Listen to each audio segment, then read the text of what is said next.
Yes, good morning, good afternoon, good evening. Wherever you are, whoever you support, welcome to my Spurs fans. Welcome to the Arsenal fans. Arsenal forever. North Arsenal London Heritage is red. TV. Arsenal Heritage TV. Big up. And let's start the day by saying a happy birthday, a happy 9th birthday to the face of Football Heritage TV. Frank is 9 today and has celebrated by having a walk, doing a poo, and he's eaten some biscuits. So listen, he's living the dream. Happy birthday, Frank. Not happy with that, Kuva? Well, I was going to say it's better than most people's lives at the moment. Yeah. Yeah. If I woke up, my wife put me in the garden and got to do a poo, here's some biscuits, go for a walk, go on, curl up in that bed and go to sleep for the next 5 hours. Happy. Good. I'm all right. I'm all right. It's a bit like watching Spurs on a weekend. It's like, oh gosh, let me just do these things instead. Welcome back to The Only Way Is, and this week it's The Only Way Is to Rebrand Spurs. A light-hearted look at how Tottenham Hotspur are doing their level-headed best, gentlemen, to not be a football club anymore and to remove any recognition that, as someone famously once said, Kuva, there used to be a football club over there. We've got some funny pictures. We've got some worrying pictures. We've got a few little graphs. We're going to talk a little bit later about Tottenham's input from their owners. I don't know if you guys have seen this, but Spurs in the Premier League are the 4th lowest for our owners actually investing into the club. I mean, colour me shocked. Enoch and Levy not actually investing. Who would have thought? We're also going to be talking about Kuva. We decided backstage that not only is he the knowledgeable one, he's also the sexy one of the three. So here he is in all his glory. There he is. There he and is. Ben is modelling for us today from a knitwear catalogue. Well, this Big is up what you would wear. Uniqlo. Big up Uniqlo. If you were out pheasant hunting, this is what you would wear. And me, I'm just this Greek solving mysteries on Cartoon Network. Solving mysteries. I was just looking at you on screen at the moment, Sav. You got the dog above you. You've got the dog below you. It's like an evolution of the pug, isn't it? With you in the middle. Even the French bulldog, maybe. Oh, that'll be it. Whatever it is. It's not The a proper dog either way. If I go down like that, is that better? So we've got the I go, where's it going? It's going that way. Can't ever get it. And there is a pug sleeping to my right. Bless him. He's saying, don't forget me, as he sits there in his Fulham colours. Guys, Tottenham. Yay. Yay. Come on, guys. Let's get it's Tuesday morning. Come on, Yay. Tottenham. Yay. Yay. Yeah. Woo.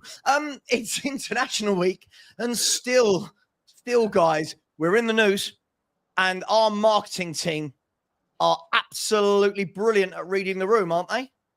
Or maybe not.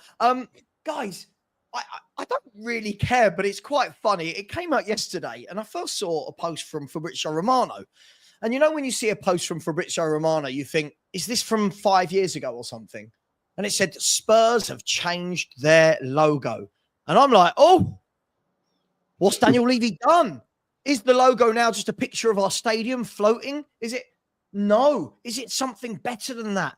Yes. And here it is in all its glory, ladies and gentlemen. Here it is. In case you were concerned as to you didn't know what the old one and the new one looked like, there it is in all its glory. Probably about £5 million worth of marketing and graphics and design. I could have done that on Canva for £2. I probably could have, and we all know that I've got no technical ability, Ben. All you need is to do the duotone setting and use the magic eraser, and that's the logo. I guess, what's Canva causing... Heritage TV. Canva Heritage TV. Arsenal Heritage. Please don't leave out my football club. The only thing that people have been talking about, listen, in itself, I mean, it's kind of like a sweep under the carpet kind of statement. But obviously, because we're Spurs, because we're so divided, it's kind of got people going, they're removing Tottenham. And even Curry's, as in the electronic superstore. Is that how they would be described? Yeah, I'll go Curry's with PC World. Curry's PC World. PC World have even taken the piss and removed Curry's from their logo. Do we care, gentlemen? Is it just a laugh? Do we give a shit? Is this about branding Tottenham overseas so that we're not actually known as Tottenham Hotspur, but we're known as that stadium? What do we all make of it? I've got to step in the feet of an NFL player before coming up with my argument for this subject.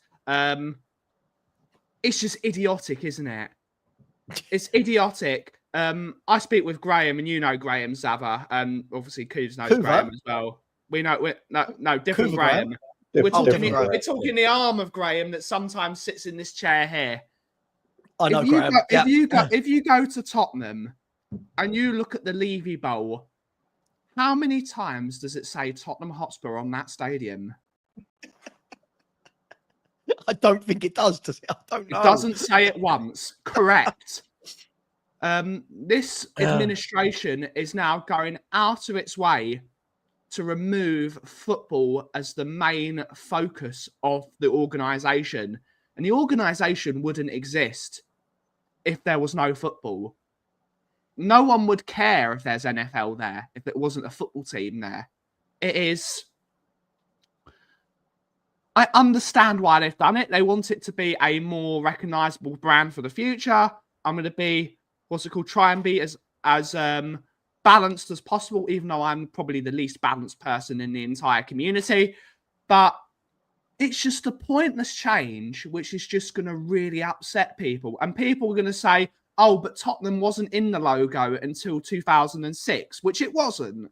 But in every logo since 1972, I believe it is, there has been at least the abbreviation of Thfc. Since 1972, even if you didn't know what the cock on the ball was, you at least saw Thfc. Thfc, 1983, sorry, I got that wrong. But I think there's some logos in the 70s with with Tottenham Hotspur on the logo as well. That's still 40 years. That's still a long sample size. So it's a big... Thfc has been on that logo for a very, very long time. And it comes at a time where they're trying to make football just another asset of the business. For me, it's unacceptable. Mostly because it's just a waste of money they didn't need to waste. How much? I want to know how much this rebrand has costed. Because my family company rebranded our website. We built a website, and apparently it cost something like 120k. Which is, for me, me and my brother blew our clogs off how much money it cost to build a website. We went absolutely mental. I bet this rebrand has cost them minimum 5 million quid. I'm going to guess that it's cost them 5 million quid. Yeah. The rising of the season ticket prices earned the club something like 6 million quid, apparently. Something stupid like that. Something along those lines. What's the point? Yeah. Reduce the season ticket prices and keep the logo the fucking same. It is funny, isn't it? I mean, Kuva, it's... Somebody put up a post just now. Let me bring it up. I think this is absolutely spot on, right?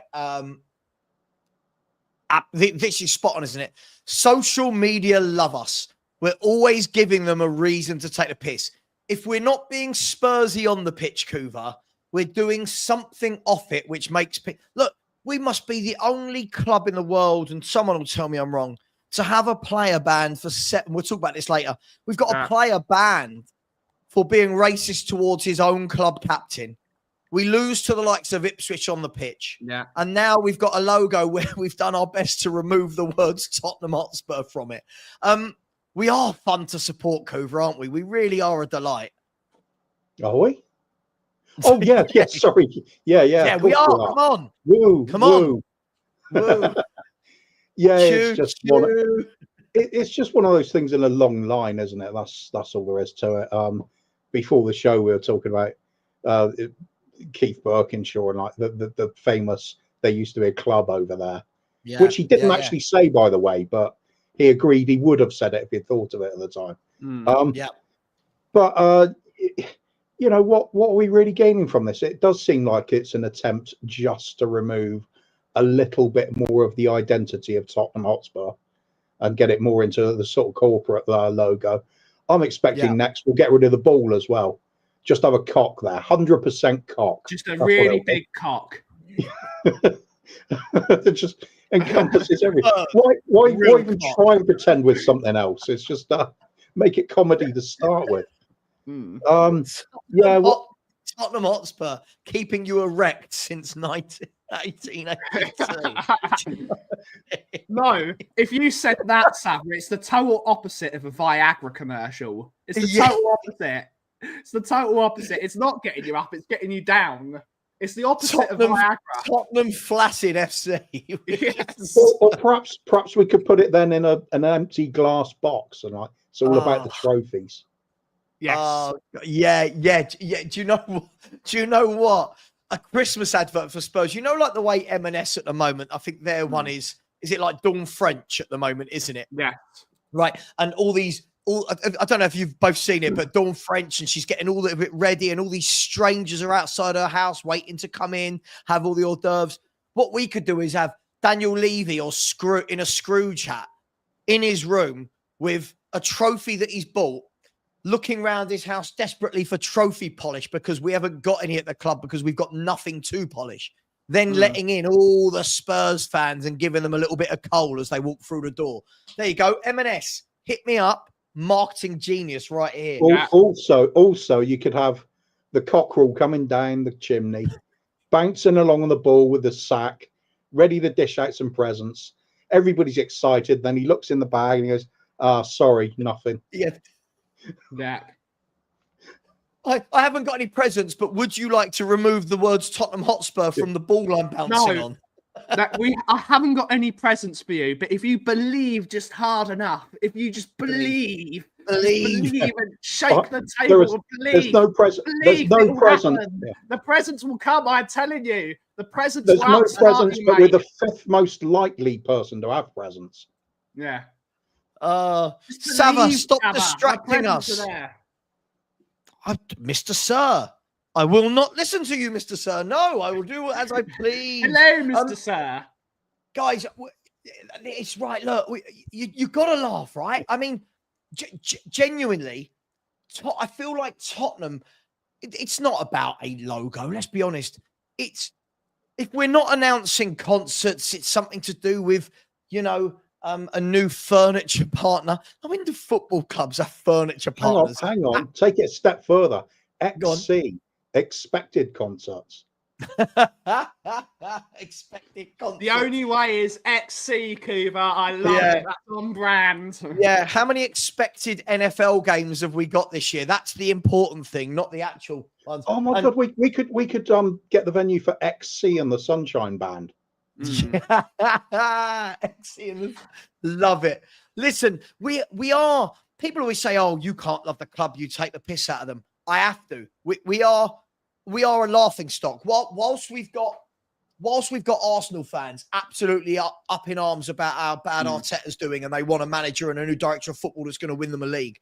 We're sitting here talking about, cockerels that sit on the football without our logo, and we've got fans. As I said to you guys, not to take this serious, but I said to you guys, I've got one guy messaging me right now in YouTube community saying things to me like, "It's not about the results. You're not looking at the bigger picture." I mean, mind blown. That's where we are as a fan base. So it is also funny. It is historical, Savva, because if anyone who's a Tottenham fan of any sorts knows that how important Tottenham is in part of the Jewish community of northeast London. Absolutely. The most important thing for Jewish people is to take the piss out of themselves. We do it all the time. Look how many Jewish comics there are. All we do is take the piss out of ourselves. So it's absolutely phenomenal we're taking the piss out of ourselves, because if we don't, we're taking the parade away from everyone else taking the piss out of ourselves.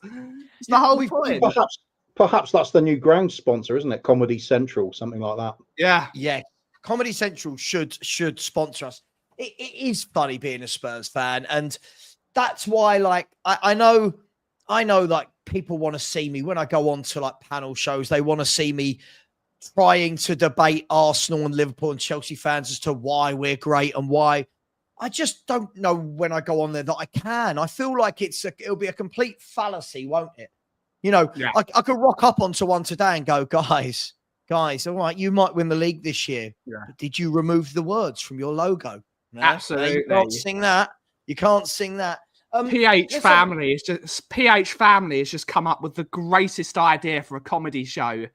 Let's do a Spurs comedy show and get Larry David. Larry David can play Daniel Levy. And when we've Spursed it up again, just turn to him and he can do that traditional Larry David face. Yeah. And just curb your enthusiasm. Yes, let's do that. There's one from Pipes 71 as well, which is absolutely spot on. There we go. Oh, for sure. How true is that? For sure. Savva. It's I genuinely have people telling me, right? Listen, right. I'll read you a little bit of it, right? This is this morning. I kid you not, right? This is some guy said, Savva, I'm back, just less aggro. Haha, hope you're good, mate. I said, look, welcome back to the new you, messing about. And I said to him, I wish I saw improvements, but the results say differently. Shame you don't, but that's you. For me, Ange's tactics to the get the ball to the final third, no problem. It's the polish the team lack, hoping things can improve and improve quickly. And I said to him, laugh aloud. And what about his tactics that make us so easy to beat? It's not just about putting the ball in the net. It's not improving. It's the fact. Depends what facts you want to navigate to suit your agenda. What? Help me stay sane, boys. When did it stop becoming about the results? And when did we start becoming about... I see all these fans now that have got it so wrong with Ange. We won't go serious with this, but all of the people that have got it so wrong with Ange, their go-to now is, but he gets the ball to the final third. It's not his fault if the players are missing.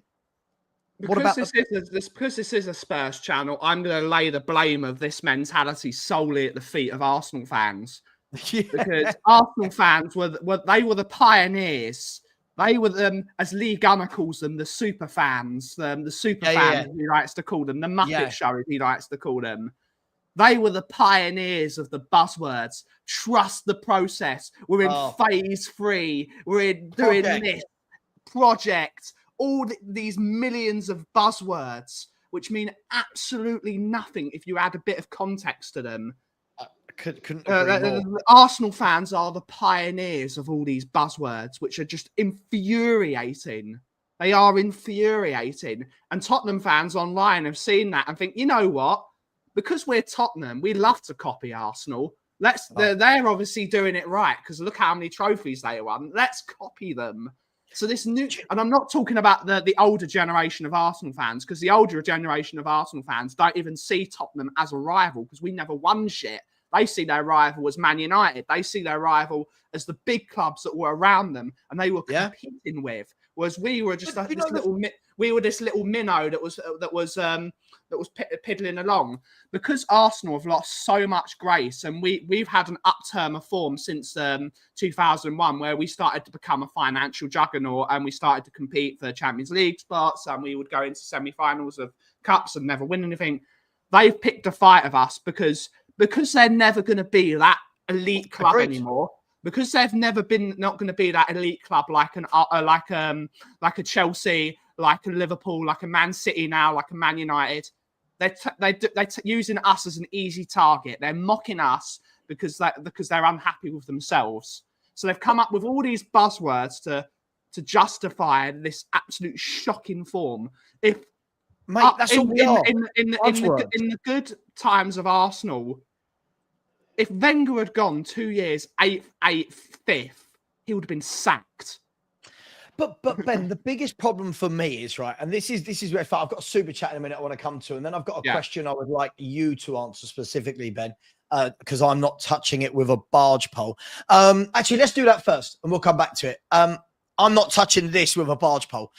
Ben, sorry for picking on you. Would you like to explain why people don't want to use this term?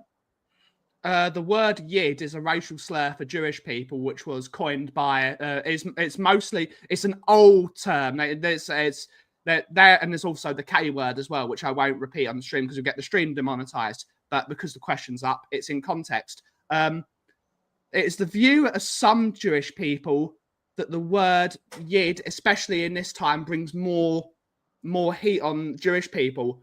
But instead of teaching everyone why the word is bad, or telling everyone the word is bad, why can't we have some education of the word in history? Because if people are educated in the history of the word, and they can see that the word was coined because other fans, you go to a Tottenham away game in the 60s and the 70s and the 80s, you get gas chamber noises, especially from clubs like Chelsea, from other rival teams. West Ham was another proponent of the word. Educate on the word, why Tottenham fans said, he's a yid, so I'm a yid. It's the I'm Spartacus technique. He's a yid, I'm going to stand with my Jewish brethren. So that's why Tottenham coined the word. But instead, teach education. Education is always, instead of getting rid of words that offend you, educate on why the word is bad. Well, there you go, Rinketti. Education is always good. Good education is why this country's lacking in anything. Well, now we got that out of the way. There you go, Ben. Sorry, there was no way I was going to attempt to discuss anything about that word. But education is the way it is, Savva. It's what we need. Education, especially in these times where crimes against Jewish people is at an all-time high. I think it's a little bit sad that you feel we can't even discuss it as well. Yeah, I'm the token Jewish guy, everyone. Mate, Kuva, you know what it's like online. You discuss something, you know what I mean? Just generally, like when I say you, I mean the collective you. It's I get it. Well, look, we've got fans like you, Savva. Fans like me ruin this great club. Let's go to a few super chats, shall we? Big up to Jerome, very generous as always. And Jerome has said, let's say this straight away. Love it. Straight in. After 30 plus years supporting this club, I'm done with it. The new logo is the final nail in the coffin. We've lost our identity. Spurs is now just a cock on a ball. Disgusting. Yeah, I mean, look, guys, let's bring it back to this, and then I'll go to the next super chat in a minute. So big up Jerome. Let's talk about Jerome's super chat, because I think super chats deserve, people have paid. We talk about what they've talked about. Is it, Kuva, is it disgusting? Are people reading too much into this? And whether or not it was meant this way, does this just, again, is it the perception that, again, the word Tottenham is being removed from all things from our football club? Like Ben said about the stadium, you know, there's no statues of great players. The words Tottenham are hardly anywhere on the stadium. Are they trying to make this logo, just the cockerel, right, on a ball, synonymous with fans from abroad to think about boxing, NFL, concerts, to think about the stadium rather than the football club? Or is that looking into it too deep? I don't know. I've forgotten the start of the question already. That was a Sean Butler length question. Sorry, but it needed to be asked. It needed to be asked. Yeah. I mean, for me, I'm not really too bothered about it. I think there's a lot read into it, but that would be under normal circumstances. Because I think back to pictures of Jimmy Greaves or Stevie Perryman with just the logo on the front of the shirt, and there was nothing else. Wasn't even a sponsor there. That's a great shirt, I think. So in those terms, reading far too much into it, except for when you know what's happening with this ownership and the corporate level of dealings with everything, and this idea that we are the sort of omni-sport center for everything. And it does kind of tie in with that. I've always felt with ENIC, they are embarrassed whenever any of our history is brought up. You know, glory days with lifting trophies and big name stars with silverware above their head. That's pretty difficult for them because they can't justify what they're currently doing. When we can point back and say, we always used to be competing for the top honours. Why aren't we now? So it fits in with it. And there is just a mistrust about this board, this chairman, this ownership, ENIC in general. They have not got a good track record, and not just with us. So everywhere they go, it's just about the money. They even say it when they first took over. So yeah, I've got an epic level of mistrust for him. I'm sure everybody else, most other fans do as well. I think people are really waking up to that. The question is what to do about it, and it's probably too late, to be fair, isn't it? Right now. It's really too late. But would you like it's just a bitter pill to swallow, isn't it?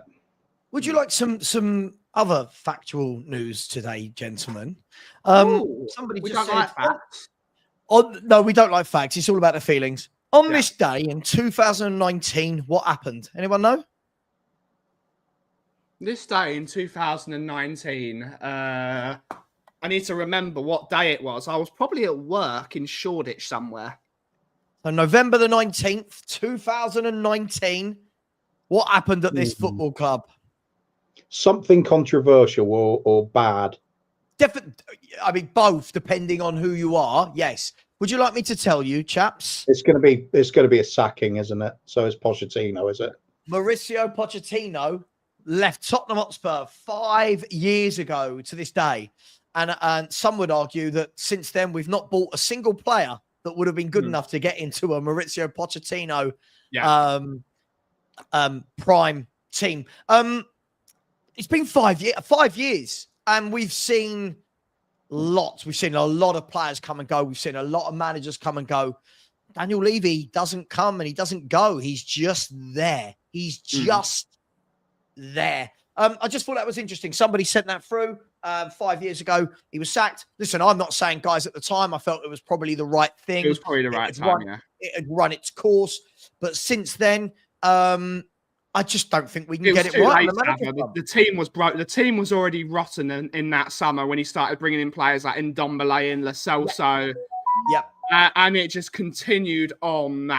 It just went down. Instead of selling the entire team, which is what Poch wanted, he wanted a painful rebuild and getting a load of players in. We're talking about 6, 7, 8 players in and refreshing the team to what he originally did when he took over from Sherwood back in the day. He sold a load of players and he wasn't allowed it, and it just rotted, and eventually the players threw him out.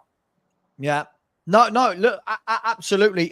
It's funny. The one thing is, there's always something to talk about in our fan base, isn't there? Let's be fair, we love it. There's always something. It would just be nice for it to be something that's really positive moving forward. Do you know what I mean? Like a sort of signing that unites us all. I can't think, and again, I don't want to use the term world class, but can anyone think of a signing that unanimously everyone went yes? Because even people like Van der Vet, people are going, oh, I've not heard of him. I don't rate him. He's not very, like, when was the last signing we all went like that? Yeah, that's a really good, solid signing for I don't remember the last one. Timo Werner. Timo Werner. The first or second time. Van der Vaart for me. I'm going to go slightly later than that. I'm going to go Scotty Parker. Oh, Scotty Parker. Do you know what? Solid player. Everyone loves Scotty Parker. Up there competing for the captaincy of England. Did captain England whilst he was with Spurs at some point. Scotty Parker was probably the last one. I mean, we talked about this the other day. I can't remember who was on my stream when we were talking about this. We said, everything that Spurs are missing is the days when we signed a Palacios. We signed a Parker. We signed a Wanyama. Like these kind of guys that you looked at and went, I don't worry about you. You're a real man. You're going to go in that team. I'm not worried that you're going to be crap this week, good the next. You're just going to give me what you give me. Solid. You're going to give me what we signed you for. And then when I look at the midfielders we've got now, I'm not saying there's not talent there, guys, but it all feels one game, Sarr is sensational. The next game, it's like, have you played football before? That's not just him. Bentancur, and we're going to talk about him in a minute. Which is why you need a Scotty Parker amongst all those, because youth players. Yes. Sarr is 21, isn't he? Archie Gray is 18, 19. These players are going, because when I was 19, I was the most inconsistent person in the world. One day I didn't want to get out of bed. This day I don't want to do this. Young players, they are. I've regressed to not wanting to get out of bed at this age. young players are inconsistent, which is why you need a captain-type figure to grab them around the shirt and say, believe in yourself. Believe in yourself. You can do this. And it raises the profile of the team. We're going to do this because you've got me. You can rely on me to do the job. Express yourself. That's why you need captain figures in the team to just say, I've got this. I'll look after you, Somebody else mentioned, right, Kuva? I mean, someone else mentioned, they said, look, it's exactly like what Brighton did by bringing in James Milner. Now, obviously, James Milner, you know, he's now getting to that age where he's not going to play every game. But when you bring in a James Milner that's been there, seen it, done it, the ultimate pro, all the reports that come out are that James Milner's still the fittest guy at the club at the age of 412 or whatever he is. You know, leader, mentality, talks to the youngsters. This, for me, is just another reason when I'm looking at the statements of, I didn't want to buy leadership. I cannot for the life of me get around that. Now, when people go, it's a youth project, you can't just have kids. You know, and I know, Kuva, I know what people will do. Oh, look at Man United, the class of 92. They were walking into a team with Bruce, Pallister, Schmeichel, Dennis Irwin, Roy Keane, Ince, Robson, Hughes, Cancel. It wasn't like they went, right, 11 kids, go. It's a bit mad in the words of Alan Hansen, they were some exceptional kids as well. They grew up idolizing these leaders, like the players. And you said, I want to be a leader like them. Because the bar was so high, they had to match them, otherwise they're out the door. And that's why you have that set the bar. No, absolutely. I mean, Kuva, it can't be that difficult to find a Scotty Parker. I'm not asking Spurs to find a Paul Gascoigne. It can't be that difficult to find a Parker. Yeah, there is one exception to having the experienced player I can think of, and that's fairly recently. And we managed to beat them in the Champions League, and that's Ajax. Basically, the leadership, Delict, very young player, but it can be done. But then when you do, Brian Clough's Forest back in the late 80s, early 90s as well, where the leadership then comes from a man off the pitch and he's setting the tone. And as long as the players are buying into it, you can do it. But most of the time, most clubs are going to need some of those leaders on the pitch to just, you know, enforce the manager's will, aren't they? Roy Keane himself saying he looked at the other players at the club and he thought, he's not as good as them. His role is just there to hold things together, fight for it, and remember who Brian Clough brought in when he was the manager of Derby for a bit of leadership? Dave Mackay. Because he knew he needed a leader in his team, so he brought the best in the business, Dave Mackay. If you didn't do anything, he was grabbing you around the scruff of the neck and throwing you out of the building. That's right. Change the culture of the club. Yeah, without doubt. We do need somebody like that, preferably several like that. But for sure. Start off with one though. How difficult can it be? I think that's the problem with our recruitment, isn't it? Especially now we hear these words about these fine words about statistic driven. Give me the statistic that shows how players react to every circumstance. There just isn't one. You've got to get scouts out there. You've got to research the players properly and word of mouth with people. Talk to friends, family, talk to people that know them, talk to the press in that country, see what sort of reports you get about the players and people who watch them week in, week out. It feels like we never do that. And that's why we always end up with this imbalance in the squad. Do you know what? I mean, this is why, and I know we didn't get him, I know he wasn't going to come, but this is why I really wanted Conor Gallagher in the window. Because, again, we can all look at players and go, are they the greatest player? He's not the greatest player, but you watch any game that Conor Gallagher's in, you know he's playing. Yeah. He's everywhere. That man is, you watch, he'll make a tackle, he gets up, he's talking to this team around him.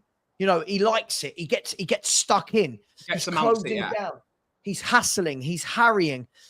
Our fans all collectively went, oh, he wouldn't get in our team above Bentancur or Basuma. And you're like, yeah, but it's not always the best player.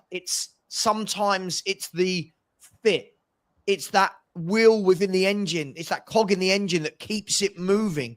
And I don't think we've got that. To a lesser degree, we had Sandro who did it. To a lesser degree, we had Palacios. We had Wanyama. Van der Vaart was that. It doesn't have to be a defensive midfielder, by the way. We had Van der Vaart who did it. You know, Harry Kane did it from the front. You know, we even when we signed Nuruddin Naybet, you know, getting a bit older but calm, experienced leader. Now we've got a manager that actively says, "I don't want that in my team," and then sits on the sidelines like that. And I mean, Johnny said it when he was on Chris Cowlins last night. When you don't have an obvious leadership candidate in your team, you've got to be active on that. You do this, you do that. Organise. Mourinho during COVID, Mourinho didn't necessarily have an obvious leader in the team. We had quite a few players that could take up that leadership candidate. You had players like Alderweireld, you had Lloris still there. You had some leadership candidates in that team. When we was a corner, you had Ledley King on that bench who would stand up and you would be shouting at a centre back, Eric, organise. I can't see you organise your defence. You've got a corner coming in. Organise. That's what you need. If you haven't got a leader, like as Kuga said, if you haven't got a leader on the pitch, the manager's got to do it for you. The manager is paid excessive amount of money to make sure his team wins games of football. That's the way you got to do it. That's his job. Yeah, I just want to go to. I've got a few super chats to get through, guys, and a couple of comments I want to bring up. Look, Billy, no one's saying the Suns signing wasn't a good signing. I think you're missing the question here. It wasn't who did we sign that was good. It was which player did we sign that every fan unanimously went, yeah. Son wasn't a top player though for 2-3 years. He'd done it for Leverkusen and he'd done it for Hamburg, but he wasn't. Yeah, he was still a very consistent young winger. Yeah. Again, look, again, this is where it gets silly. Like, Conor Gallagher is not that good. Sarr is better. But one of the things Billy said like 3 days ago that he hates this channel and he hates watching. He's always here. But he's always here. But he just said, look, let me finish that point off, right? Come on, Billy. When you're saying, you love us, Billy. Just admit you love us. when you're saying Conor Gallagher is not that good, Sarr is better. Conor Gallagher plays centre midfield for England and Atletico Madrid. Conor Gallagher was captain of Chelsea, playing every single minute for the club, right? When we're saying he's not that good, again, it comes down to look what Conor Gallagher offers you over 90 minutes versus Sarr. If you look last year on every metric for midfielders, Conor Gallagher was in the top 5 of every metric, guys. Running, tackling, pressing, heading, clearances, goals. Pochettino put in his resignation because he was losing Conor Gallagher. But that's how important it was. My point is, this guy does everything. No. But again, because he's not silky and sexy on the ball, we've got fans going, no, he's not better. I know who I'm having. No, it's not even that, Savage, because he hasn't got the Spurs shirt on yet. As soon as the Spurs shirt goes on, he suddenly is the greatest. Agreed. If he signed for us now, people will be going, oh my God, he's an Ange player. And all the noises we're hearing is this is the player that Ange wanted the most. Yeah. And for me, again, Conor Gallagher didn't want Spurs and he didn't want Ange. Of course he didn't. But he fits. It's funny, all these fans that go, trust the process, trust this system. Then when you get a player that fits the system like a glove, we get fans going, no, I don't want him. You've got to have battlers in midfield. And let's be fair, guys. Sorry. If Diego Simeone is buying you to play for Atletico Madrid, you're not a mug, right? You know what I mean? You are not a mug if you are playing for Atletico Madrid. Let's get some super chats, Shav. Just quickly before we do, I found this quite funny and we will be going on to talk about this in a minute. He said, I'm slightly nervous Bentancur is going to come out and say all our club logos look the same. We have to laugh. It's very funny in that context. Big up Daniel Harris. So big up Jerome. He put his super chat in earlier. Thank you very much. Anna Dawes, big up. Always very generous. I said, fans need to realize this isn't like school sports day. We don't win by trying and turning up. Scores matter. We are failing at the basics. Anna, absolutely. This notion that Oh, we dominated the game. Yeah, but we lost 2-0. Yeah, but don't worry because we got loads of touches in the opposition box. It's like saying, I finished third in the egg and spoon race. Yeah, but don't worry. You joined in. It's madness. So thank you, Anna. Completely agree with you. A user has come in and said, Levy has wiped away the identity. Unity is needed. Unity. If anyone knows what that's from, they know what that's from. A user has then come back in and said, like eating a Belgian bun without the cherry. Yep. Love it. Love Absolutely love it. Big up A user. Jerome has come back in again. Oh, hang on. Jerome has come back in again. Big up Jerome. Very generous and said, Mourinho said better than anyone. It is Mr. Levy team and clearly shows that no manager will ever have a say at Tottenham. I agree with you from a winning aspect. What I don't agree is when people use the excuses for losing to Ipswich, Palace, Galatasaray in the manner we did. That for me is on the manager. But the bigger picture, I completely agree, Jerome. It is Daniel Levy. We know that. It's always been that. Ricardo has come in and say, I have to say, in the last 3 months, Savva, you have been extremely measured in your Spurs take. Thank you. Don't know what I was like before. I don't always agree, but you always put on a fantastic show with great guests. Listen, I agree. I always put on a fantastic show. Sometimes I have to scrape the barrel for guests. Sometimes I don't.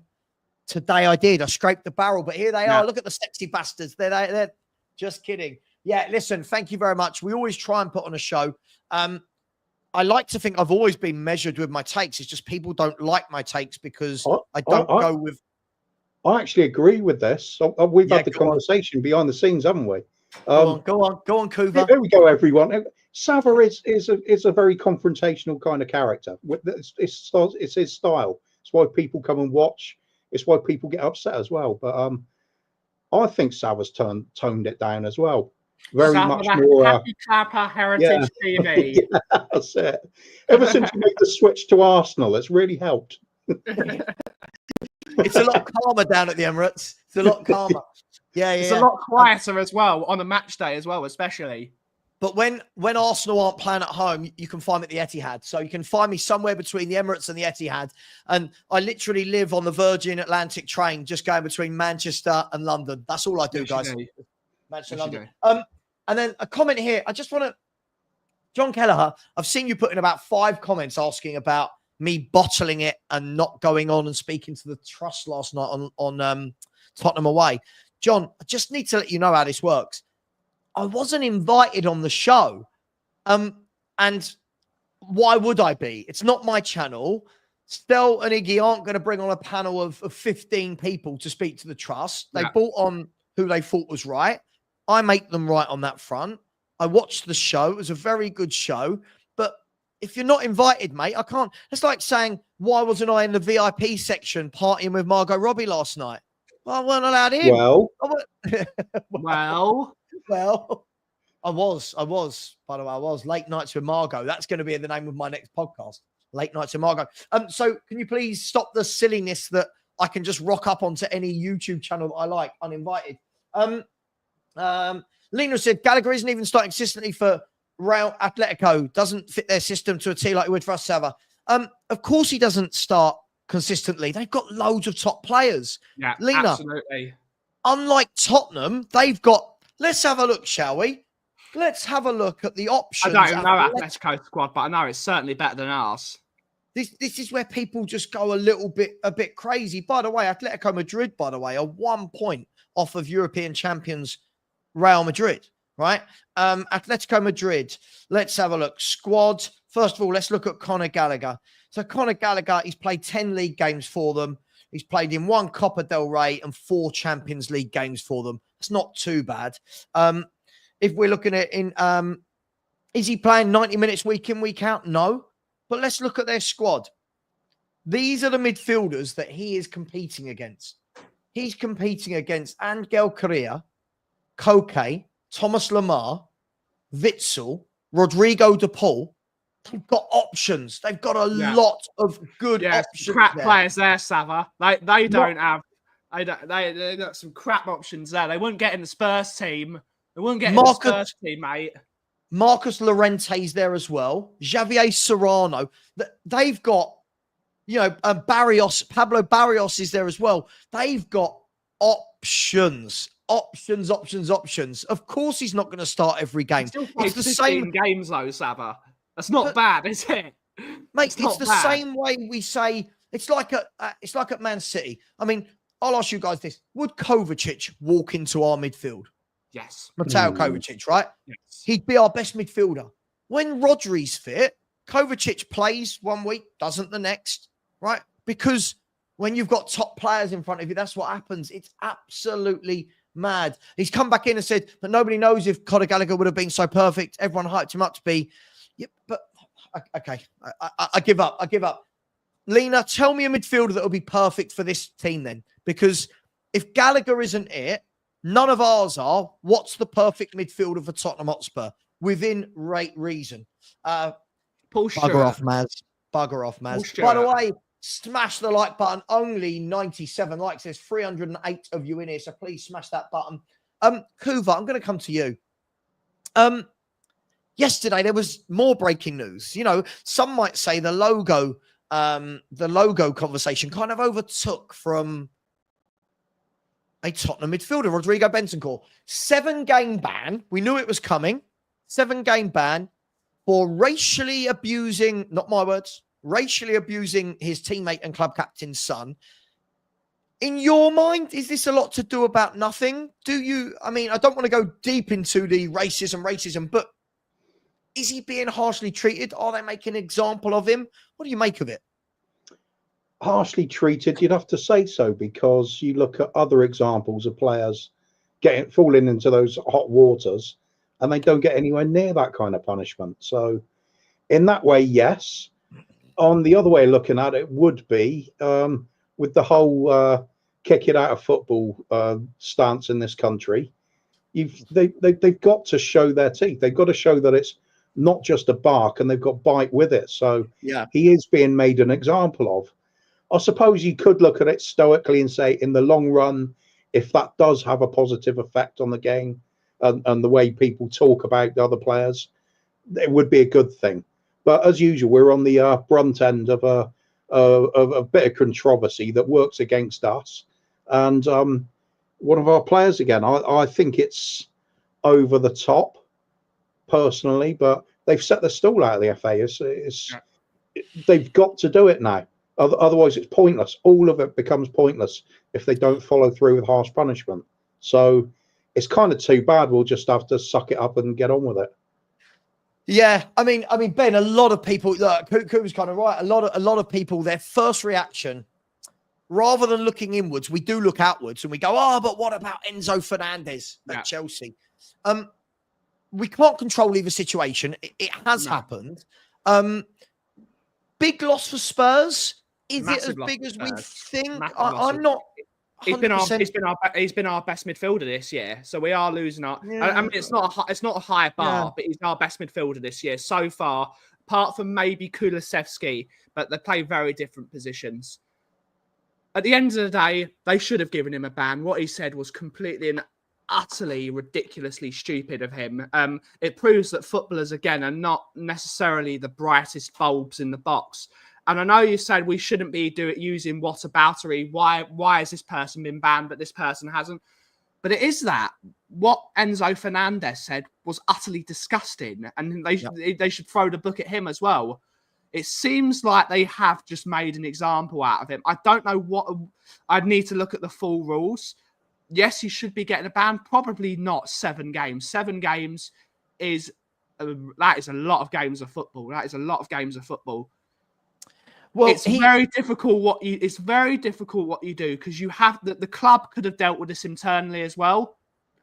The club could have dealt with this internally, and I think they have dealt with it internally. I think Sonny, being the leadership candidate he is, has taken Bentancur under his wing, as it were, and they've sorted it out as teammates. But it's a bit hypocritical from the FA. The FA is a massively hypocritical organisation anyway. So you're damned if you do, and you're damned if you don't, basically. That is it. It's very difficult. Interesting, right? It's really, really interesting. By the way, I was just unblocking a few people. Just a quick note to my mods. Please only block people if they're horrendous. I had a few people messaging me last night saying that they've been blocked, and then they screenshotted what they actually sent in, and it wasn't block worthy, if you will. So please, let's only block people if they're being really, really bad. I mean, I don't mind the odd dig and a tiny bit of abuse, but let's use our noggins with it a little bit. Look, let's move past whether he should have been or not. You're right. Yeah. 7 games is a lot. And but John Terry got done for 8 games. Remember, John Terry got done for 8 games when he attacked Anton Ferdinand all those years ago. It was a long time ago now. But it's consistent in the punishment they've given for other players, similar amount of games. So it is what it is. It's a lot of games of football. We shouldn't have to worry about this, Savva. We should have a squad that's good enough to take out on this. But because our squad is so thin, that this is what it is. What it is. Yeah. Look, I think it's interesting, right? We've kind of put ourselves in this position. I think, like, if I'm not wrong, please tell me, was this before the start of the season, the whole racist comments situation? Probably, because it's dragged on a bit now, hasn't it? So yeah, it's dragged on, right? Yeah. Now, I'm pretty sure that they knew that there was going to be a big bang coming down. And again, for me, forget this situation. Spurs should have been buying proper centre midfielders anyway, right? Forget this situation. Now add this situation to that. We definitely should have been buying central midfielders. Now, when you look at it, Kuva, we're now going into a stretch of 9 games. Remove Man City, right? We've then got 9 games, I believe, starting with Fulham to the end of December. So we've got a game every 3 days. We're an injury away from Basuma or Sarr, because I'm guessing that's the 2 he's going to go straight towards, unless anyone thinks differently. We're an injury away from Bergvall or Gray having to start in midfield in what is a very difficult run of games that includes Bournemouth away, Liverpool, Chelsea, Man United, Man City, Fulham. There's some really tough games in there. Is this again gonna come back to bite us that we've not done what we needed to, Kuva? As far as I'm concerned, if those players are in the squad, then you've got to be prepared to play them. Yeah. Sure. Otherwise, why are they there? They should have been out on loan or something. So I'm relaxed on it, because I really, despite all the bravado of we're going to win the quad again, which we still are in for, of course. Absolutely. Putting all that aside, I don't have any great expectations for this season. It's still a case of looking to see those little improvements where we're not losing games in silly ways anymore. And how's that going for you? Not very well. It's hit and miss, isn't it? Sometimes we're good, sometimes we're crap. Very Conte-like, isn't it? Kuva Gattuso. Yeah, sometimes good. Sometimes maybe good. Sometimes maybe. You can say shit on here. It's absolutely fine. You're right. You've got to eventually start looking at the improvements actually manifesting themselves in points on the board, haven't you? So you look at the league position as the most overwhelming evidence of how your club is progressing in relation to other clubs. It's not there yet. Is it going to help when we're down to bare bones and get a few injuries and the youngsters come in?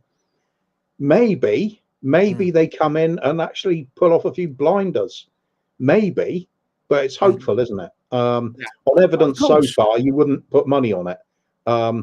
So let's just see where we are. And I just think it's a case of, if we are in that position, we have got ourselves to blame as a club for it, by over the years recruiting the wrong sorts of players, having to get rid of them, being left a bit too thin in positions where we shouldn't be.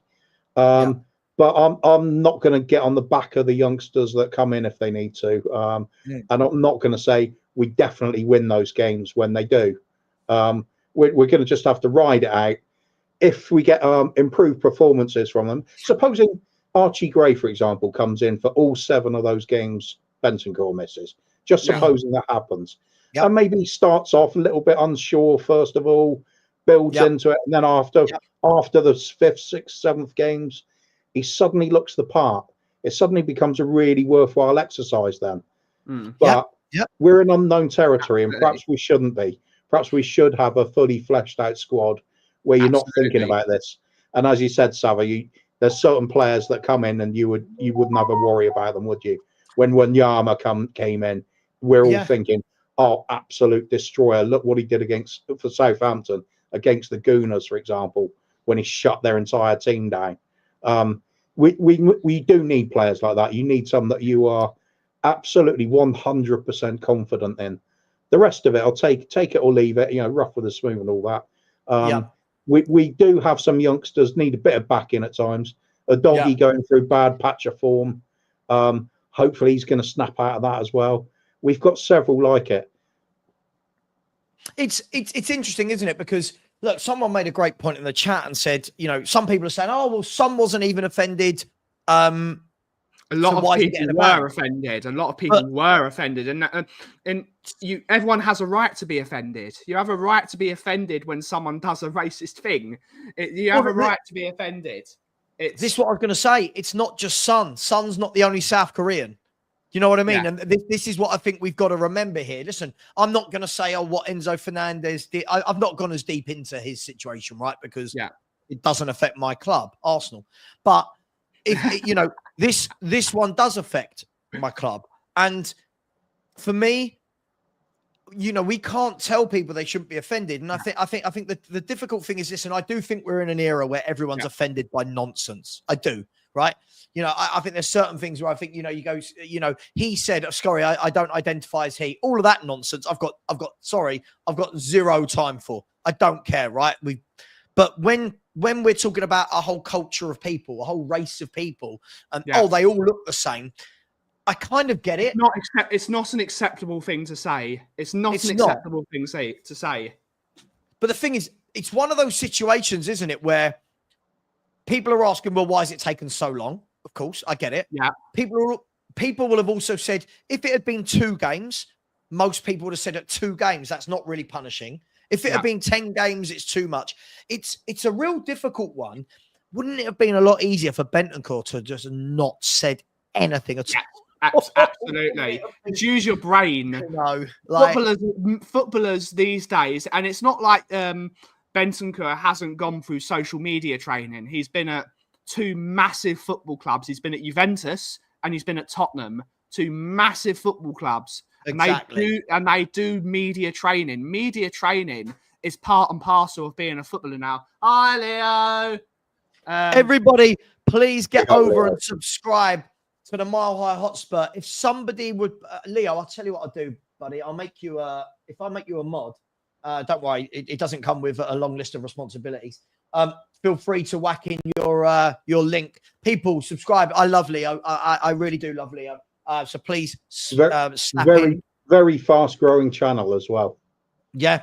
Well, let's get it growing even bigger, shall we? Let's have a look. Mile High Hotspur. I'll tell you what. How lazy I could have whacked his link in. Listen, I'm not happy. It's only on 1.8K. I want this to be at 3K quickly, very quickly. I'm going to put the link in. There we go. The link is now in the chat. Please, guys and girls, really subscribe to Leo. Great guy. I know he's just come over to London and enjoyed his time here. Please, please, please. There it is. Oh, Ben even beat me to it. Look, Ben beat me to it. There it is. It's in there twice. Big up to you. Look, guys. Let's move away from the whole, was it racist, blah, blah, blah, blah, blah. It's done. And we would like to say as well, from behalf of Arsenal Heritage TV, racism is not acceptable in any way, shape or form in any part of society.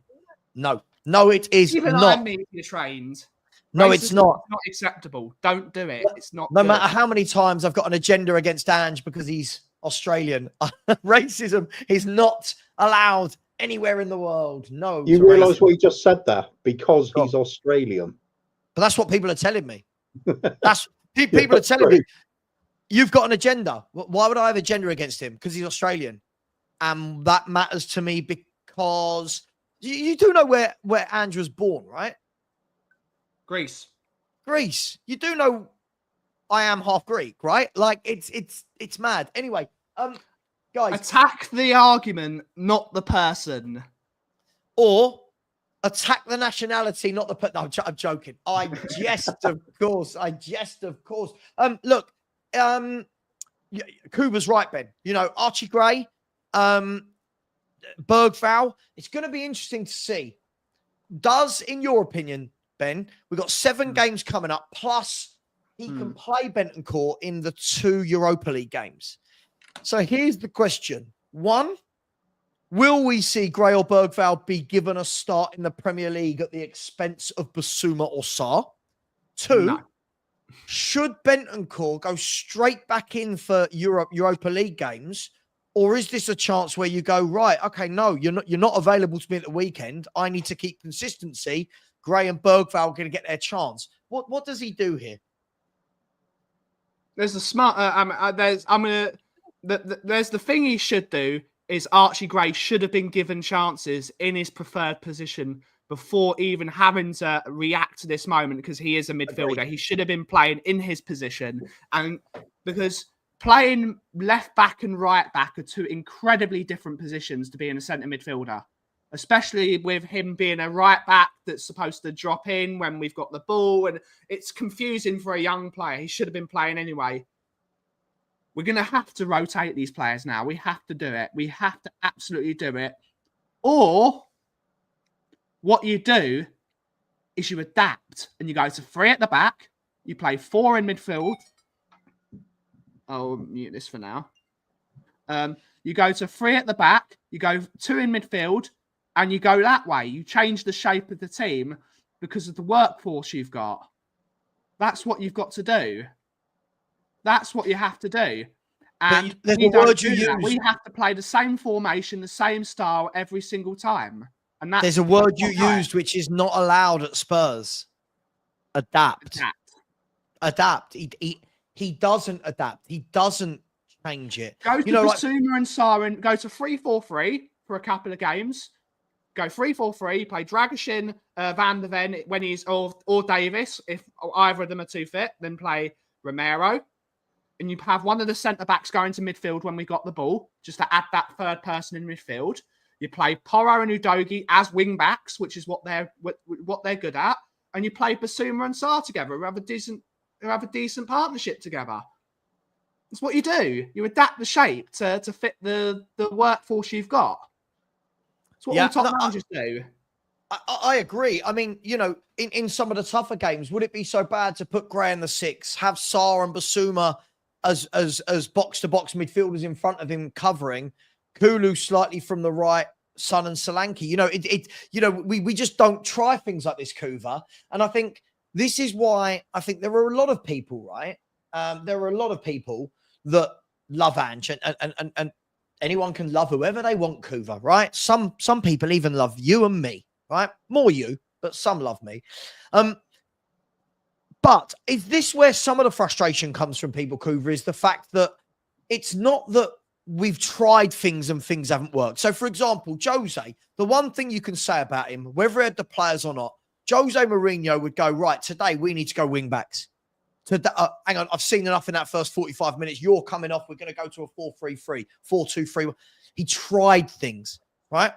Is that the problem with Ange, that he just never tried? Like, it's constantly this one way? 2 ways of looking at it, I suppose. From a balanced point of view, yeah, of course you should try different things, and it's proven with the top managers in the world that they are prepared to make changes, and big time changes if they need to.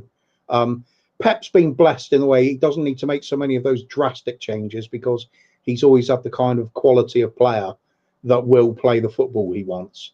Mm-hmm. With us, I think with Ange, it's a case of he could do that. He could change the formation and perhaps get more out of the players that way. Or does he stick with exactly the same thing until it's so it's sort of ingrained in the team to play that way that it actually starts working? You always say when you're learning something new, you've got to do repetition. Yeah. At what point does it stop being that, and just you have to say, you know what, this isn't working? I don't know the answer to that at the moment, because there's a possibility perhaps things do turn around and we do get the upturn in results. Sure. There's a possibility it falls off completely and it's just full on revolt from the players, and everything's in chaos. But you mentioned Pep. You mentioned Pep there, Kuva. Can I just want to interject and ask you this? The thing is, I mean, I was talking about Jose, but you mentioned Pep Guardiola.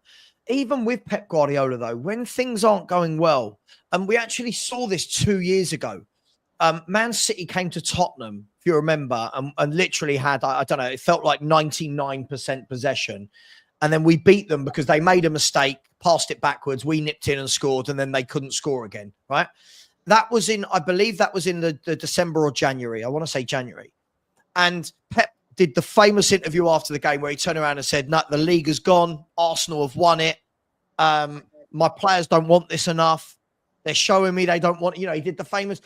He then came back. They came back a week later and he changed it. Like, not just players, but he changed it where he then went to a three at the back. John Stones went into the midfield to play with Rodri, and he started adapting and trying different things. Yes, he's got quality players to do this with, but again, the basics are the same. A manager realizing, Kuva, that something's not working. I must adapt for this team or for that style of play. This manager he never does. He never does. And as we've all said before, he could adapt to a three at the back. He could play 3-4-3. He could play 3-5-2. There's players there that allow different permutations, aren't there? Oh, without doubt. It's choice, isn't it? Like I said, I think the only reason I can really justify it is that need for repetition to get the system ingrained in the players. If we're not seeing that 95% of the time, then it needs more work one way or another, whether it's by keep doing it or whether it's a change of personnel. I agree, but I can also understand his point of view. He needs his A game to work first before he works on variations. Perhaps if he drops, perhaps it's just a school of thought, mate. I can't. No. I'm just throwing it out there for debate. It doesn't work. I think most of us would change it, wouldn't we, when we see it's not working? It's very difficult to stick with something when people aren't seeing the final result or clues to what's going to come. It's kind of what makes it interesting about the next few months, isn't it? Because we could be bombing out of a couple of competitions on the cheap, and things look very miserable all of a sudden if league position also hasn't picked up, or we could be looking at pretty much the end of the road. And there's so much variables in there because we don't see any. We just don't see those changes that we would expect as fans over the years. We've seen it time and time again, regardless of the quality of the manager before. We always saw them try something, even if it's the old simple 2 minutes are left on the clock and you're trailing. So you throw your central defender up at the front and hit the ball long or whatever, something which we never do. Kuva, thank you. It's almost like I paid you for that segue. Almost, isn't it? It's almost, thank you. And why don't you pay Kuva, Savva? Why don't you pay Kuva? I'm not on the Emirates payroll.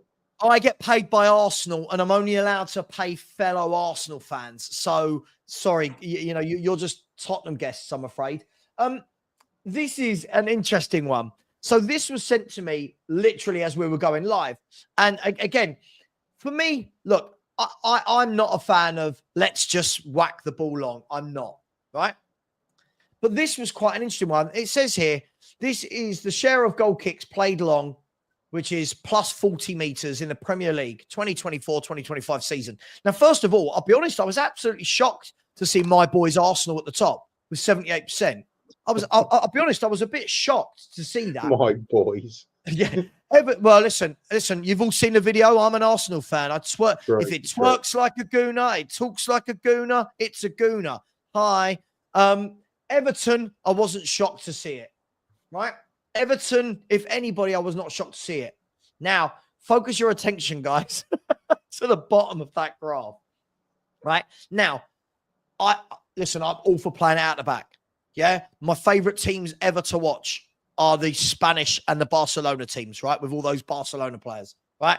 That's what I love. But Kuva, we're going to come at this from the point you just mentioned, right? There are times in games where we are 10 minutes to go, 5 minutes to go, injury time. Vicario's got the ball and you're thinking, right, go old school. Everyone get up there. And Vicario, he'll take a touch. He'll play it 5 yards to Van der Ven. And you're like, no, this is not the time to be trying to play from the back. Is that, again, that's another tactical decision, guys, that worries me.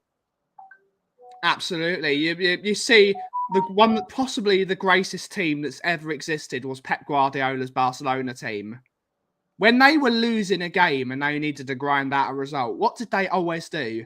Gerard Piqué up front, put a big centre-back up there and lump the ball up to him. Knock down, goal. How many teams have done this? It's throw in the kitchen sink. Throw in the kitchen sink is not a bad idea sometimes. Sometimes you do need a bit more leverage to get the purchase you want. That's why big screwdrivers were invented. Otherwise, all screwdrivers would be like that small. Sometimes you need more leverage to get a door open. I really don't understand it. We are so rigid in the way we play football. We can't even say, right, let's go for it, because in his own words, I don't want to be seen winning a game if we don't deserve it. If we don't deserve it, which is the craziest thing I've ever heard a manager say. His job is to win games of football, not to play well. Playing well is for the fans and the entertainment of the fans, but the job of the manager is to set up his team to win a game of football. That's his only job description. Well, let's look at the biggest point in this, Kuva. Let's look at the biggest point. Ben's absolutely right. When you've got a manager saying, we don't deserve points, so I didn't make changes, again, that's another reason why I don't want him at the club. That, for me, that's a loser mentality. But Kuva, the biggest example of this I want to look at is the Crystal Palace game, right? Small pitch, tight pitch. To get the ball from one end to the other doesn't need to be the greatest of goal kicks in the world. We're 1-0 down. In the second half, we switched to having both Richarlison and Solanke up and we top. Still don't lump the ball up.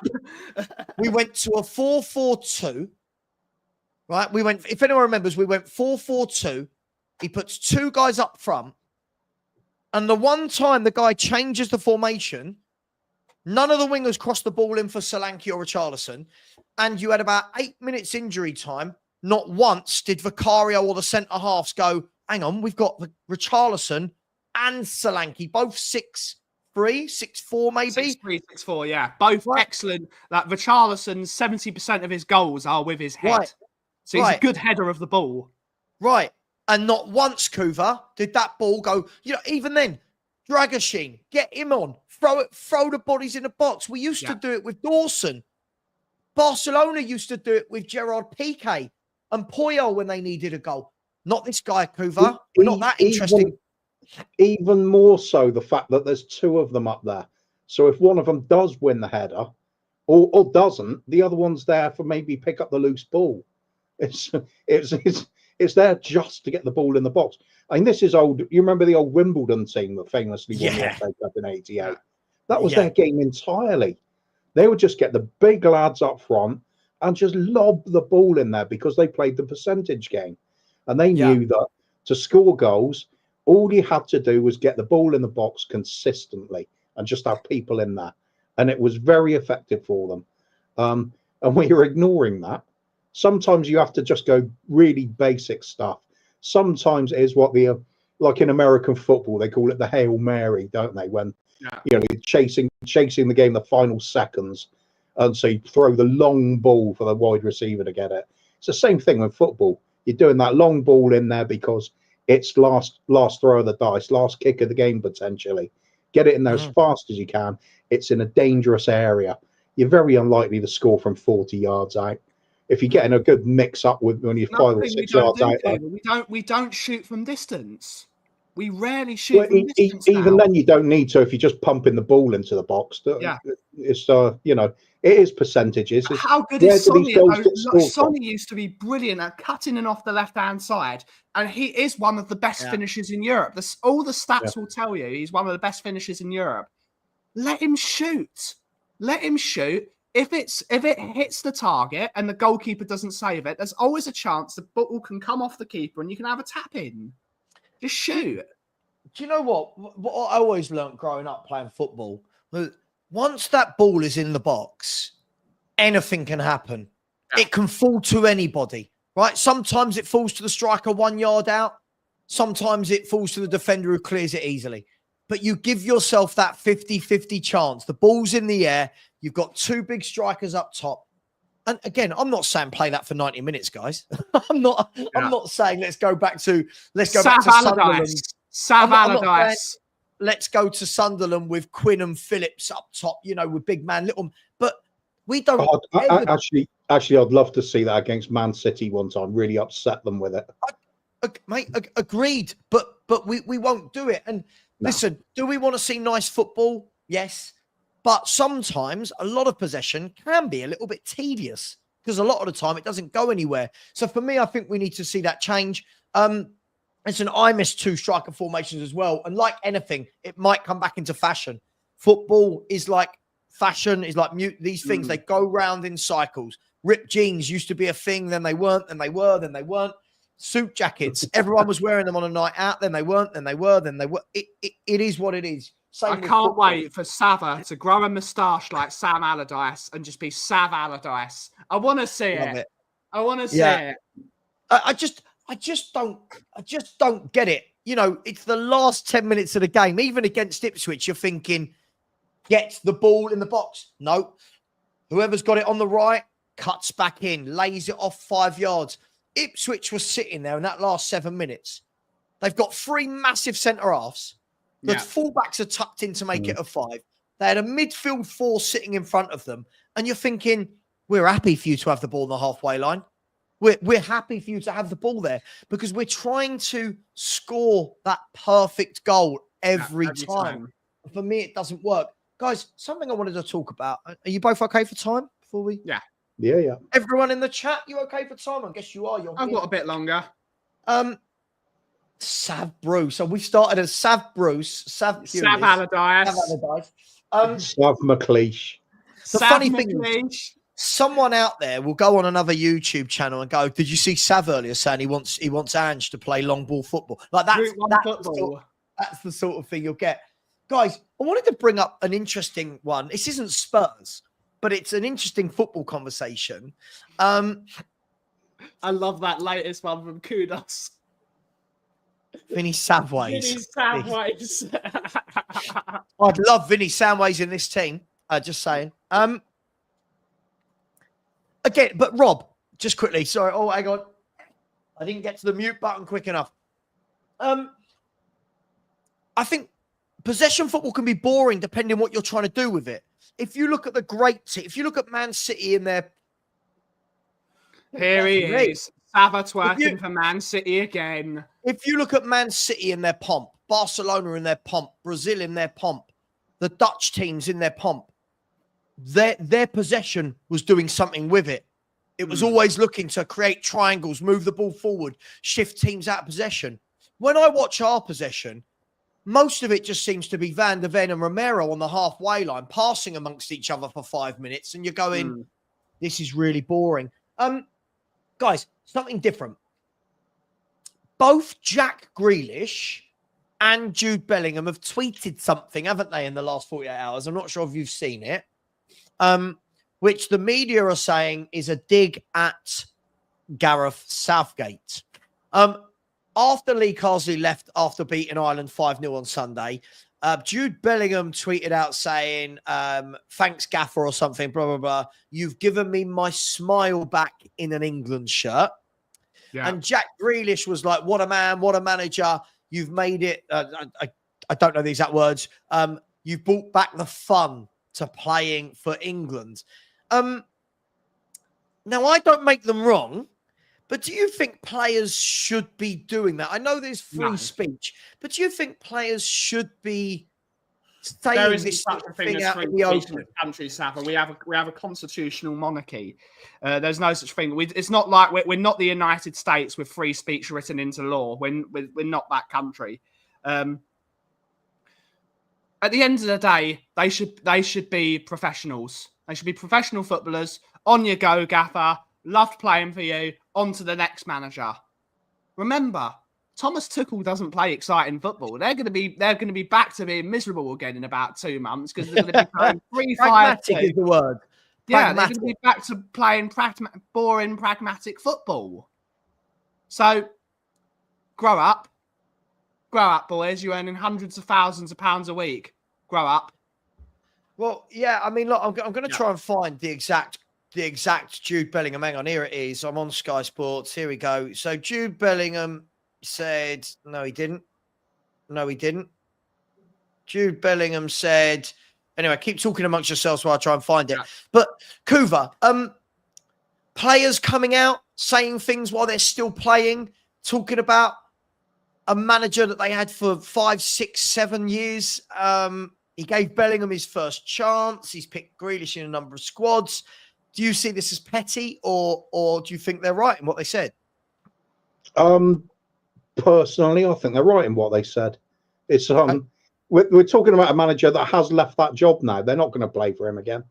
So why not? It gives them the opportunity to show their frustrations when they haven't won a World Cup. Perhaps they thought, or a European Championship. Perhaps they thought they could have. They're just showing that they weren't happy playing that style of football. As far as I'm concerned, Gareth Southgate, he could have managed for 10,000 years and he'll only still be remembered as the bloke that missed the penalty. Yeah, that's it. 10,000 years, and England still hadn't won a final. And only people will still only remember that missed penalty as a player. That's it.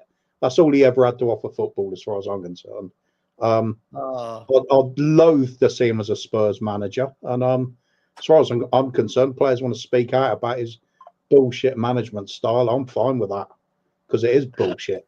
I knew I'd get this from Kuva. I knew I'd get this from Kuva. Yeah, the thing is, right? Can I be honest? When I first saw it, my first opinion was I almost get Grealish doing it, because Grealish wasn't taken to the World Cup, and it's that little bit of needle, isn't it? Like, yeah, go on, up yours. Yeah, you didn't take me. We had no left-sided player, up yours, whatever. But Bellingham, like, he kind of made Bellingham his main man.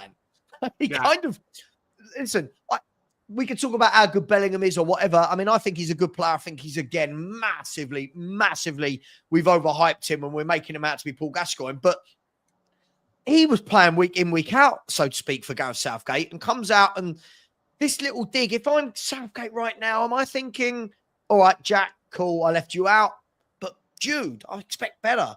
I'd be like, hey, Jude. So don't let me down, and he did. Don't let me down. Yeah, it's all a bit. It's all sing a bit sad song like the Bee Gees. Sing a sad song, Savva, and it will make it better. The Bee Gees, I couldn't hit that note. I can sing, actually. You nearly did. I can. When I put my mind to it, I can actually sing. Yeah, not. Here we go. This is what this channel's going to be next. It's not going to be. It's going to be the Sav Idol. This Sav Factor. The only way is X Factor. Yes. Yeah, and you're only allowed on if you've got a really sad story and cry before you sing. I bloody hate those shows. They go, and what are you singing for us today? It's an original. Oh, and what's it about? Last year, my cat died, and it was a very tough 3 months. And this is about you, little missy. Oh, go away! Just sing your song and get off the stage. Oh, come on! I'm invested in this now. Go on, where's it going? What? Missy was a tabby who died of a hit and run accident outside her house near the Spurs stadium. Yeah, it was a sad time for all, but the song was very good. That kind of fits to Living on a Prayer. You could go for that. How we laugh. How we laugh. By the way, people, please keep smashing the like button. Please do keep smashing the like button. It's interesting, right? Because Southgate, Southgate's almost like Ange in a way. And I'm going to tell you what I mean is Southgate's got this kind of 50% of the England fan base, so to speak, that are like, what a great manager. He's done better for us than any manager in recent history. He got to finals. It's amazing. And then you got the other 50% that are like, I just don't care, right? It was boring. It was shit. And nowadays it feels like if you don't have the entire package that fans like, it don't matter. It doesn't matter, right? And are we getting that way in football now? Should it just be about the winning? And I know I'm going to get different answers here. Ben, I'll go with you first because I know Kuva's answer. Should it just be about winning in football, Ben? No matter what the tactics? Winning should be an expectation, but you should do it with style. At the end of the day, you should have it with both. You can't win playing good football if you don't win to begin with. You've got to win because winning breeds confidence. Confidence breeds mentality. Mentality breeds style. So you've got to have all of those things. Yes, you've got like the Mourinho teams that sometimes they did stink out games, but a lot of Mourinho teams did actually play quite good football. I know history says otherwise, but it's not like Mourinho didn't have top quality footballers that couldn't play football. Like his Chelsea team, for example, had Ballack, Essien, Lampard, Drogba, Cole, Terry, Carvalho, Cole. It's not like it didn't have good players in that team. That played good football. And sometimes they were very, very stylish. It depends on what you like as a football fan, and this is when what's it called? Having personal choice is a really good thing. Some people like free-flowing attacking football. Some people like, I love counter-attacking football. For me, it's incredibly exciting when you break and you score a goal within 80 seconds. I mean, Portsmouth did it against us with Harry Redknapp. They broke from one end of the pitch to the other in about 25 seconds or something idiotic like that. That is incredibly exciting to watch. One pass, two pass, three pass. Isn't that how a lot of our goals have been this year? I know everyone talks about Ange ball. I actually think we've looked better when we move away from Ange ball and actually counter-attack. I think that's when we've looked our most dangerous. Yeah. That's where look at that goal against Man City. I think that's the best goal we've scored this season. I can't believe I'm saying it. It was Werner. For me, that's the best goal we've seen as a team this season. It's an amazing goal. Played out the back. Man City on the halfway line. We've broken their line. Ball in round the back. Kulu down the line. Cross to... I think that's where we're dangerous. That's where Son, Werner, Kulu, that's where they thrive. All this kind of tippy-tappy 5-yard football, I don't think that's where we thrive. No. Kuva, agree. I know your take on this. Yeah, I mean, I've always sat at the same stool. I've got to have my team play attacking football and win. I will never sacrifice either half of that. Never. So when we talk about standards, I'm always going to keep mine sky high. I want us winning the league, winning the FA Cup, winning European trophies, playing the best football in the league, and scoring the most goals, conceding the least. I want the least. I want all of that. Who wants it? Oh, absolutely. And that's what you should always strive for. This is why I don't like it when people get criticised for bigging up the likes of Man City or perhaps even the Gooners when they're doing well. It's because they're in positions you should strive to get to yourself. Yeah. Maybe not so much the Gooners, but Man City, certainly. We'd want to be in their place. We want to be doing back-to-back Premier League titles and Champions Leagues. So why not look up to them? Why not emulate that if you can? Absolutely. It's the way to go. As far as I'm concerned, not envy. Aspire, not envy. Yeah, in my lifetime, the finest football team I've ever seen is Pep's Barcelona team. That was absolutely magical to watch. Stunning. It was stunning. For me, that is the absolute goal. Aim to recreate that team. If we could do that, everybody's going to be happy because it will mean winning and enjoying what we're doing. Ben's right though. It's like at the core of our club though. Back from the '60s, the Super Spurs, that need to win and win with style, win with a flourish. It's the Danny Blanchflower quote, isn't it? Yeah. You But don't wait for the other team to dive forward. You can't win with a flourish if you don't win. Yeah, you don't lose. You don't lose with a flourish. You win and you do it with style. It's part of that. That's one thing that a lot of the revision the Tottenham way is all about good football. No, it is not. No, it's not. If you ask that to Dave Mackay, it was no. We want to win. We are going to batter the other team, play great football, piss all over them from minute 1 to minute 90, and we're going to play great football. Like 1967 Cup final against Chelsea, and they looked at the Chelsea boys and were like, "We're battering you today," and they did. That's the old school Tottenham team. We're going to batter you today, and we're going to play good football. We're going to do both. What year did Jose first go to Chelsea? It was the 04-05 season, right? Yes. Right. Do you know what makes me laugh is I always hear that Jose plays boring football. Jose plays bad football. In that first year in charge of Chelsea, they scored 72 goals and conceded 15. Yep. Right. So they were scoring goals. In his second season, oh God, I knew that was going to come off the screen. In his second season, where are we? Again, 72 goals. This time they conceded 22. But he scored goals. He scored goals. His Real Madrid team broke the record in La Liga of something like 118 goals. Yeah. So I do think sometimes people get confused as to what good football is and what it isn't. Even under Jose for a period of time. Remember when we went to Man United and we scored 6-1? 6-1, yeah, 6-1. Yeah, I remember we battered someone at home 5-0. I think there was a run of games, 4 or 5 games in a row. I think we beat Southampton 5-2 away, maybe. Do you know what? Everyone remember the run of games I'm talking about? I can't remember. We beat Leeds. We battered Leeds when Bielsa came because again, Bielsa only played one way of football as well. And look at where that showed. Jose's team, my favourite team, other than that, but that Barcelona team is up there. Fabio Capello's Champions League winning team with AC Milan that went the entire tournament conceding only 2 goals. If you play an entire Champions League campaign and only concede 2 goals, that's unbelievable. That's incredible. Absolutely. Guys, girls, we're going to go for 15 more minutes. Get some questions in. Sensible questions, and I'll pick out some of them. Just quickly, I don't even know if I want to read this. Lineker said, football, would Bentancur get a 7-game ban if he spoke about our blondie boy and said all Swedes look the same? Topic for the panel. I don't really want it to be a massive topic. No, we've spoken about it. It's a difficult one, Lena. I don't think that there's any right or wrong answer here. I don't know. We would know that. Spurs I think all players should be sensible enough to know when they're running the risk of it being construed as a racist point. So agreed.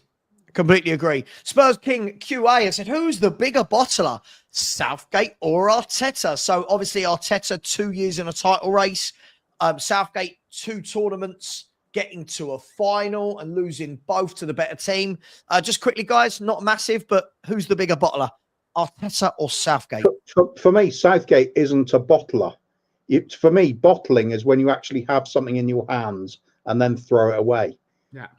When tournament football, you don't have that, do you? Arteta, though, had a big lead in the league and threw that away. That is bottling it. But Arteta has actually won a cup, though. He won it with Emery's team. He still won a cup, though. He still managed that team to an FA Cup victory. He's still done it. See, just quickly, my opinion on this, I don't think either of them are bottlers. I know a lot of people don't go with this, but I always said I never thought Arteta would win that league, and I always thought Man City would come back and win it. They had games in hand. I knew they were going to win those games, and they still had to play Arsenal twice, and they beat them twice. So for me, I do think the word bottler is used too much in football. Every time someone loses, they bottled. Sometimes you've got to look at the other team. Is Southgate a bottler? I just don't think he's tactically good enough to take on Italy and Spain at the time. I think Spain in that final made us look, I think the scoreline flattered us. I thought Spain made us look very, very average. Next one here is from Ledley King's in the chat. Said you'll turn on the next manager like you've done with Ange. Ledley King, big up. Yes, that's what we do, isn't it? But I don't turn on them if they're doing well. I'll turn on them when the results are shit. Yes, absolutely. Yeah, as fan base in general, though, we're always going to turn on the manager at some point. Yeah, of course, but we're not turning on. We're not. Kuva, we're not sitting there having won 10 of our last 15 games, top of the league, and going, oh my God, this manager's shit. We've had a bad year. Yes, I'm going to turn on him. What we got here? Can I ask the panel a serious question? Do you think Spurs will ever win silverware whilst Levy is in charge? Absolutely. Kuva? Yeah. We're bound to snag Groundsman of the Year again quite soon. Yeah. We have won a trophy whilst Levy's been in charge, though. So we will do it despite him, not because of him. How old's Levy now? What's that? 60? Hang on. How old is Daniel Levy of Tottenham? Daniel Levy is 62 years old. You hear that? How long do you reckon Really he's got annoying left they as can't chairman? even pronounce Levy correctly. How many years has Daniel Levy of Spurs got left on his life expectancy? Oh, God. Joking. No, look. Well, say he's got 15 years as chairman left, something like that. That's a realistic kind of scenario, is it? Till he's 77.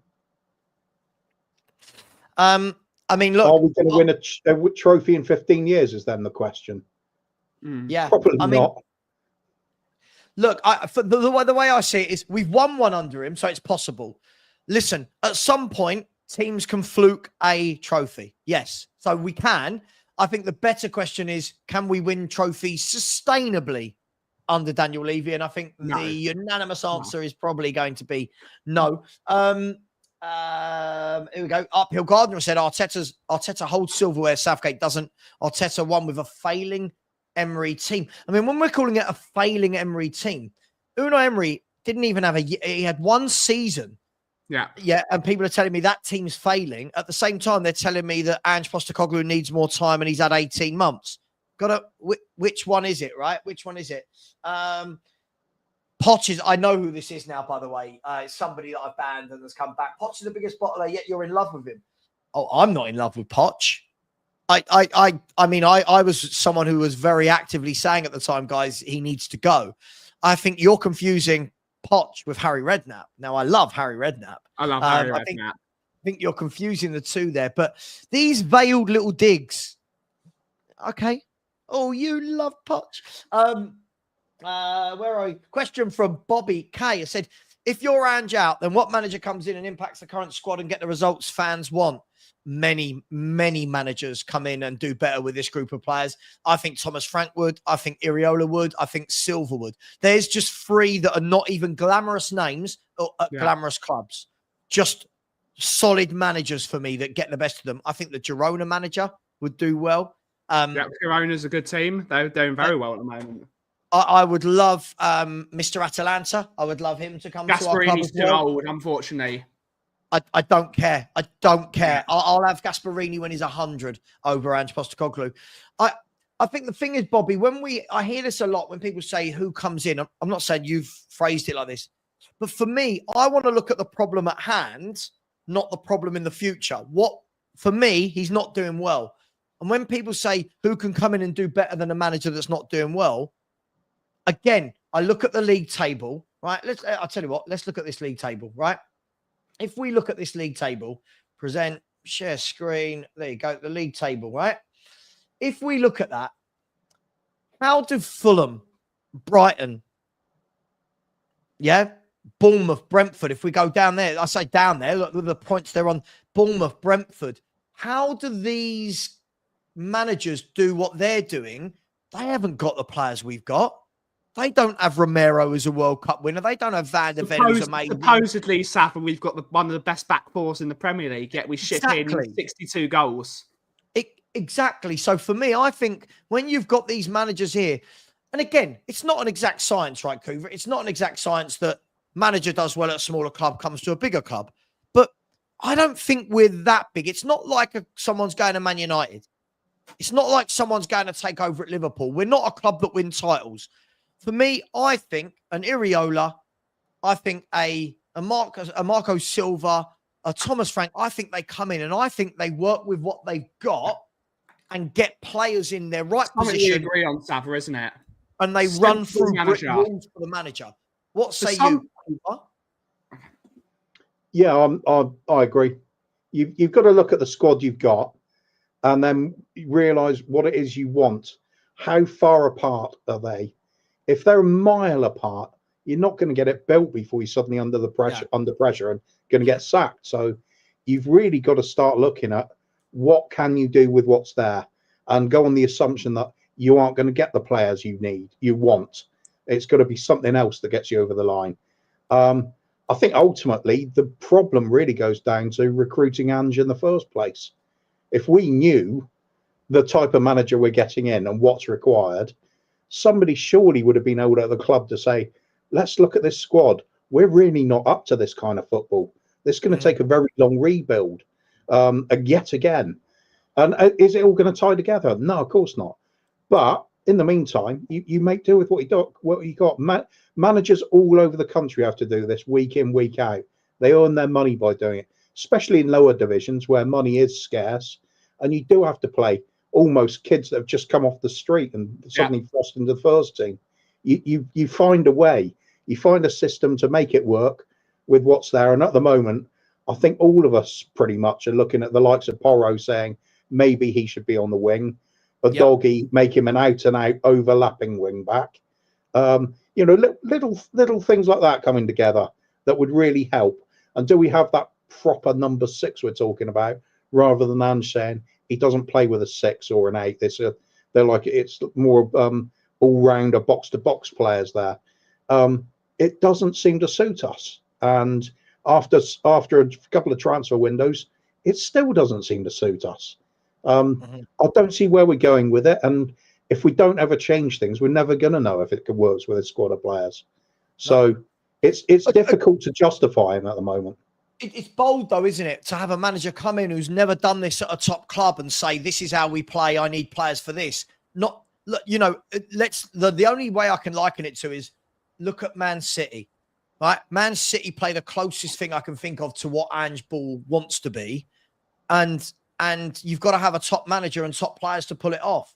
But for me, I just think he's gone so far the other way that he's forgotten everything else. Listen, no more questions, please, in the chat. I've got 8 lined up. We're going to go through them quickly, guys, and then we're going to end the show. All right? Here we go.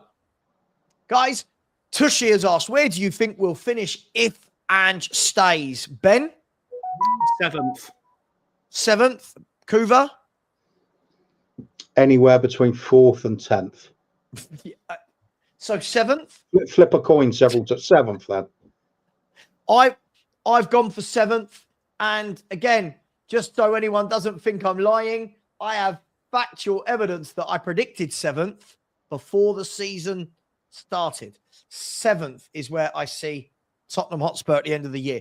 Big up Tushi. Thank you so much for the question. And the next question is brought to us by Daniel Harris. Sounds like he's a sponsor. Daniel, big up, my man. Hope you're well. So can you name 2 top realistic targets you want in January?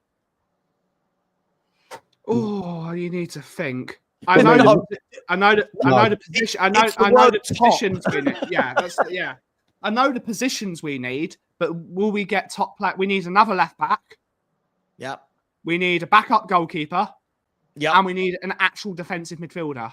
Those are the 3 positions we need to fill. And a centre half. Another centre half as well. But if we get a defensive midfielder, I think we can play Davis or even one of the younger kids. As long as you've got that shield in front of them, I think our centre backs will be a ample cover, because I don't see Romero leaving in January as much as he wants to. I don't think he's going in January. Yeah, no, I reckon unless a crazy bid for him comes from Real Madrid, we're talking 130 million pounds. I don't think he's going. No, I agreed. I agree. Kuva, can you? I mean, I think it's always difficult predicting players because Spurs will pull a left field young player from nowhere, won't they? Absolutely. I can say positions that I think we need to strengthen. I'd say both wings, both fullback areas, central defence, holding midfielder, and goalkeeper. That's not too much to ask, is it? No. Do you know who I'm going to go with? The one I do think we're going to get in, guys. I think we'll get in that Cardoso from Real Betis after the little deal we struck with them in we can. January. Because we can, yeah. Because it's an easy deal to do. I've watched this guy many times. He's another one that I think will have great games, and another one that I think will have 5 or 6 games where you don't notice him playing. Again, it's that level down here, not these layers. Johnny Cardoso just sounds like a character in The Sopranos. Brilliant, absolutely. Yeah, I finished that. absolutely. Sopranos. John Kelleher has said, serious question. Will Ange be back to January? Well, we kind of just answered this. The one caveat I'm going to give to this is, what does Ange see as being backed? This is a guy telling us he doesn't want senior leaders in the team. So when fans are going, he's not being backed, but he's telling people, I don't want those senior leaders. I don't know what this means anymore, guys. What does, the word backed is very subjective, isn't it? Yeah, because he's saying he's been backed.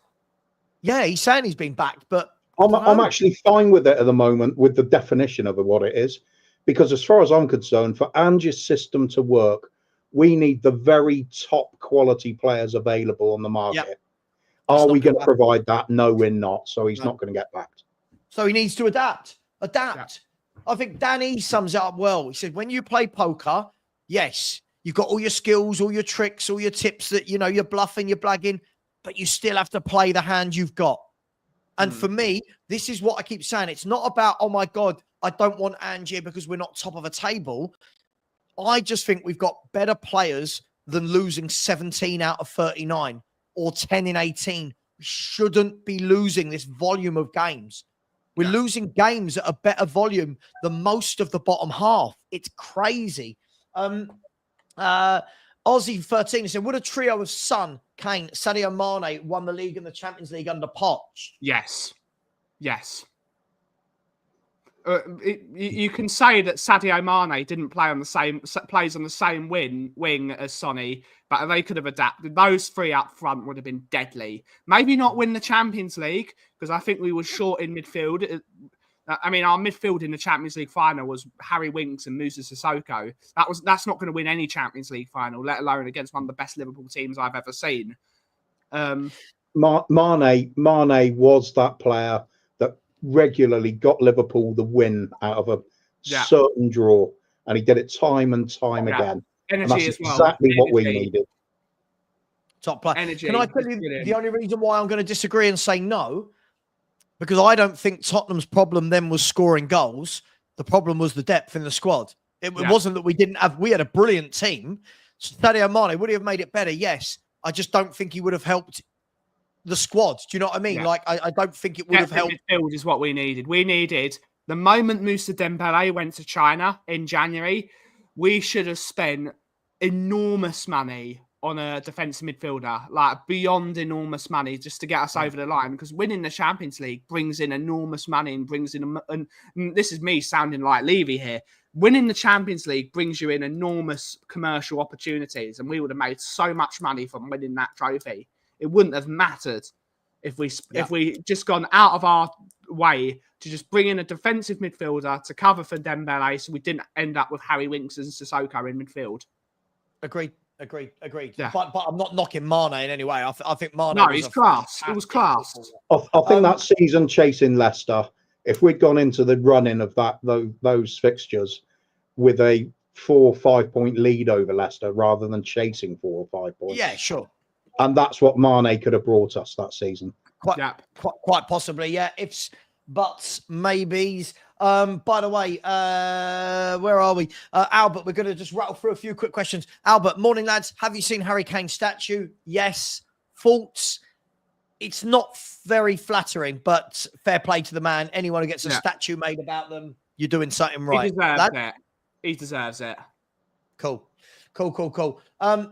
Binny guy says, Savva, I have a question. I think this is more like a statement, but I'll read it as a question. He said, we all know Ange is being sacked. Okay.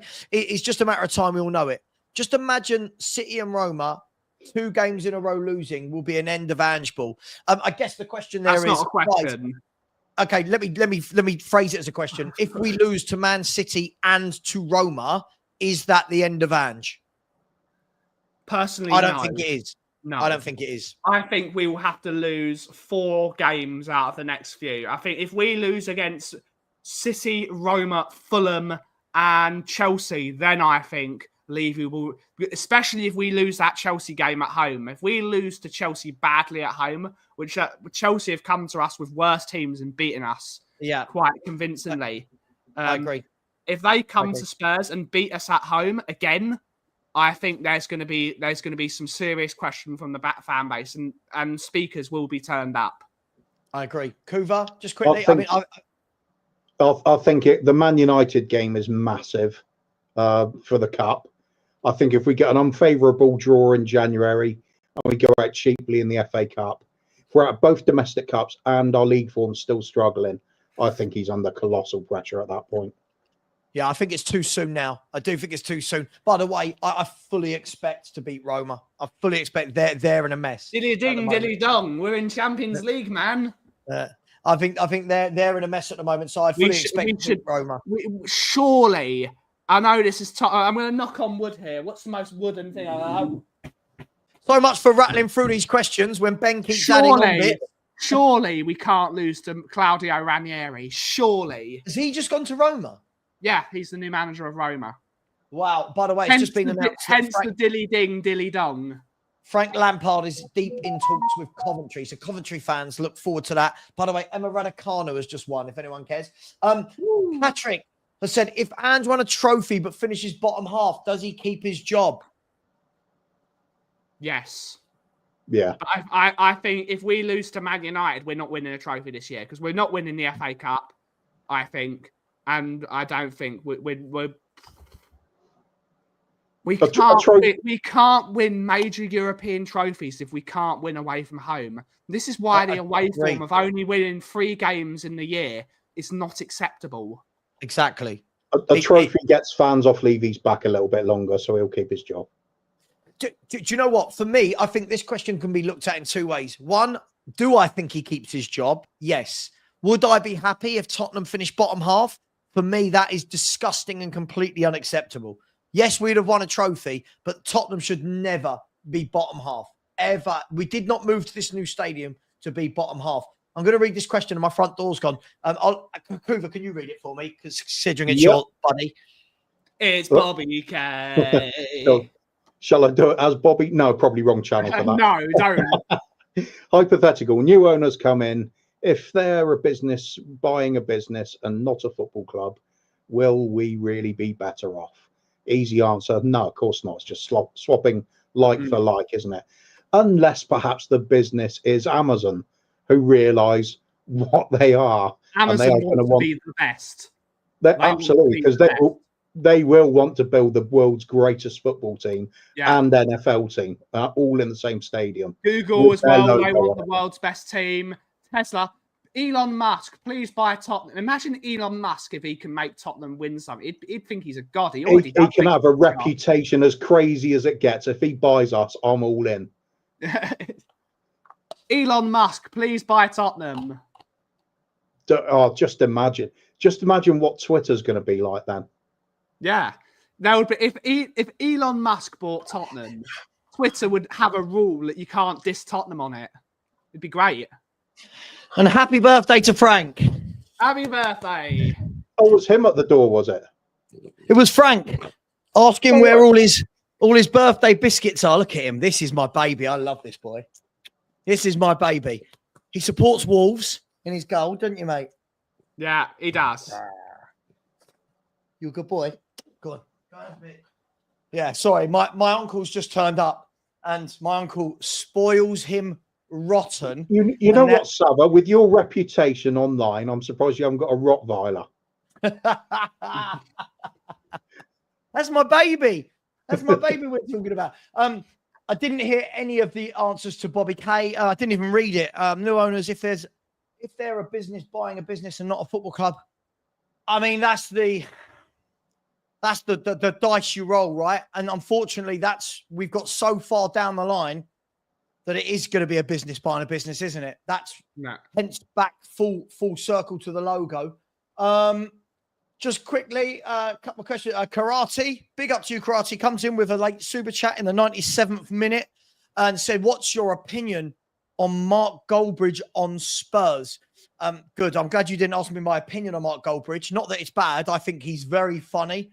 I think excellent YouTube channel. It does what isn't it? He knows what he's doing. He's paved the. If you think about it, him and Don Robbie paved the way. Look, this guy can go live and have 200,000 people watching him watch Man United.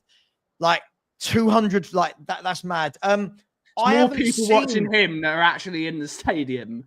I haven't seen what I heard he did a show yesterday about Ange. I don't know what he said. Could you, Karate, before we end the show in a minute, can you let me know what he actually said? Because I don't know if you boys have seen it. I don't know what Mark Goldbridge said about Spurs.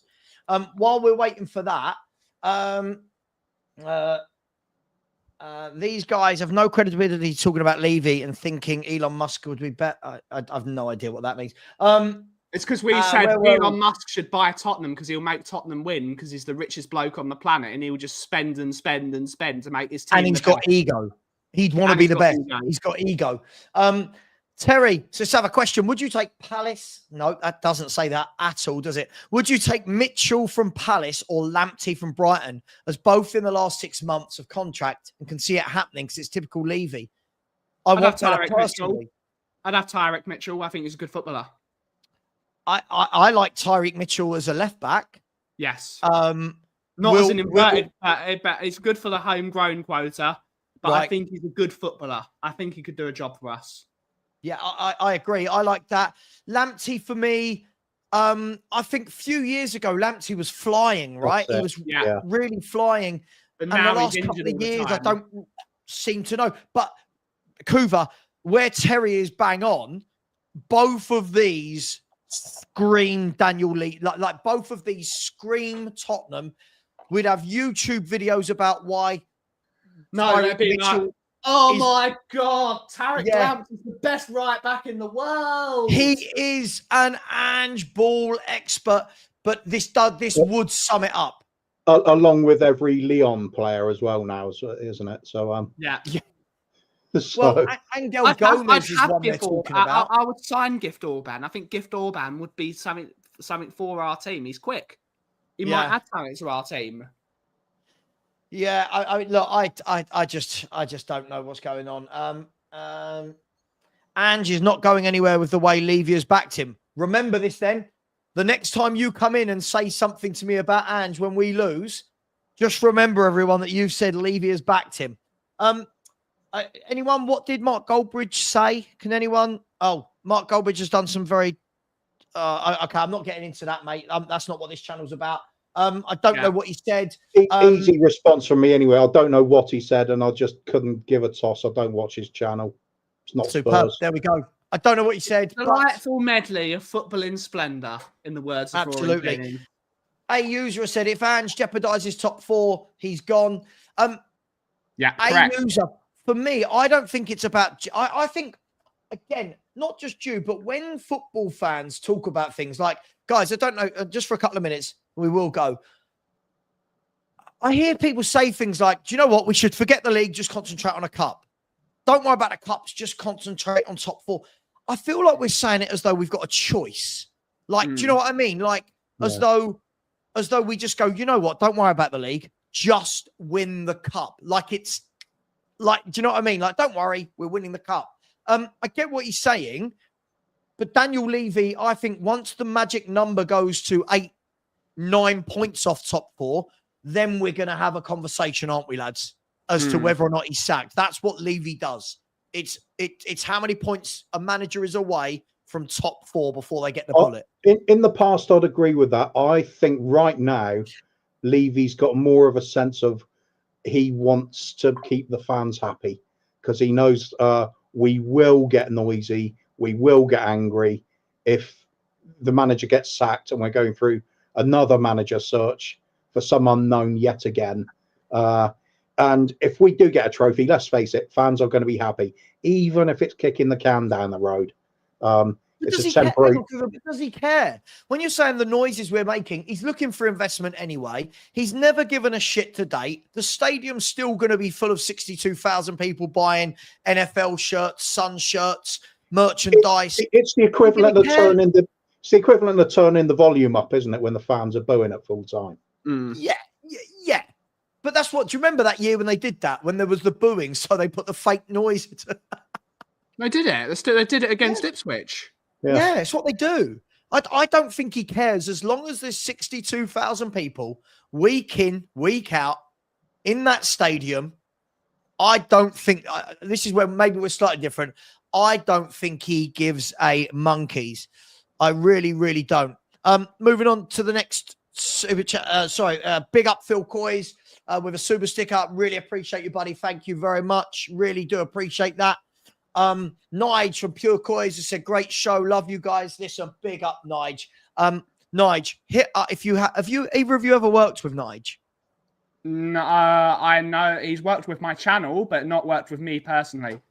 Nige, reach out to one of these two because Nige and Danielist do a show each week where they have a different Spurs YouTuber. I think you'd like these two. They're great. I don't. I do it because they draw in the ladies, but I think you'll like working with them, Nige. So reach out and speak to these guys. Big up to you, Nige. Thank you. Karate has come in again and said, he basically said Ange doesn't need to change his tactics. The players need to ASAP, and we're Spursy. Also, that it's ridiculous that he's up to get sacked. Karate, do you know what? When I hear things like this from fans of other clubs, this makes me laugh because Ange is doing a worse job than Ten Hag did, and they all wanted Ten Hag out. But for Spurs, they're happy. It's just keep going. Do you guys see what I mean? I feel like it's a little bit hypocritical. I get Arsenal fans calling into my debate show going, oh, we like Ange. Ange is good for you guys. All right, would you take him? Nah. Do you see what I mean? Yeah, absolutely. Absolutely. Yeah. So, and by the way, Karate, wow. Very generous, my man. You didn't have to do that. But listen, if you've got the money and you're balling, then, crack on. But listen, thank you so much. You know what? Forget the money. Not forget the money for you, but forget the money from the point of view. Sometimes, as much as we banter, it is quite nice as YouTubers to get a message like this. Sometimes it's quite nice. Absolutely.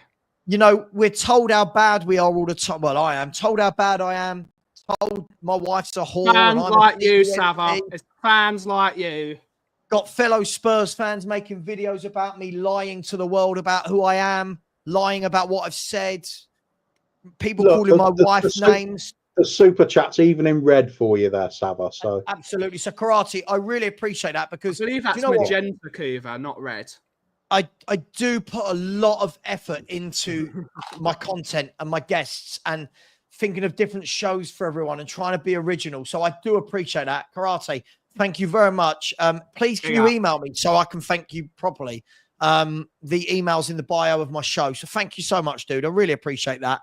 A user's come in with a late and said a cake for Stu.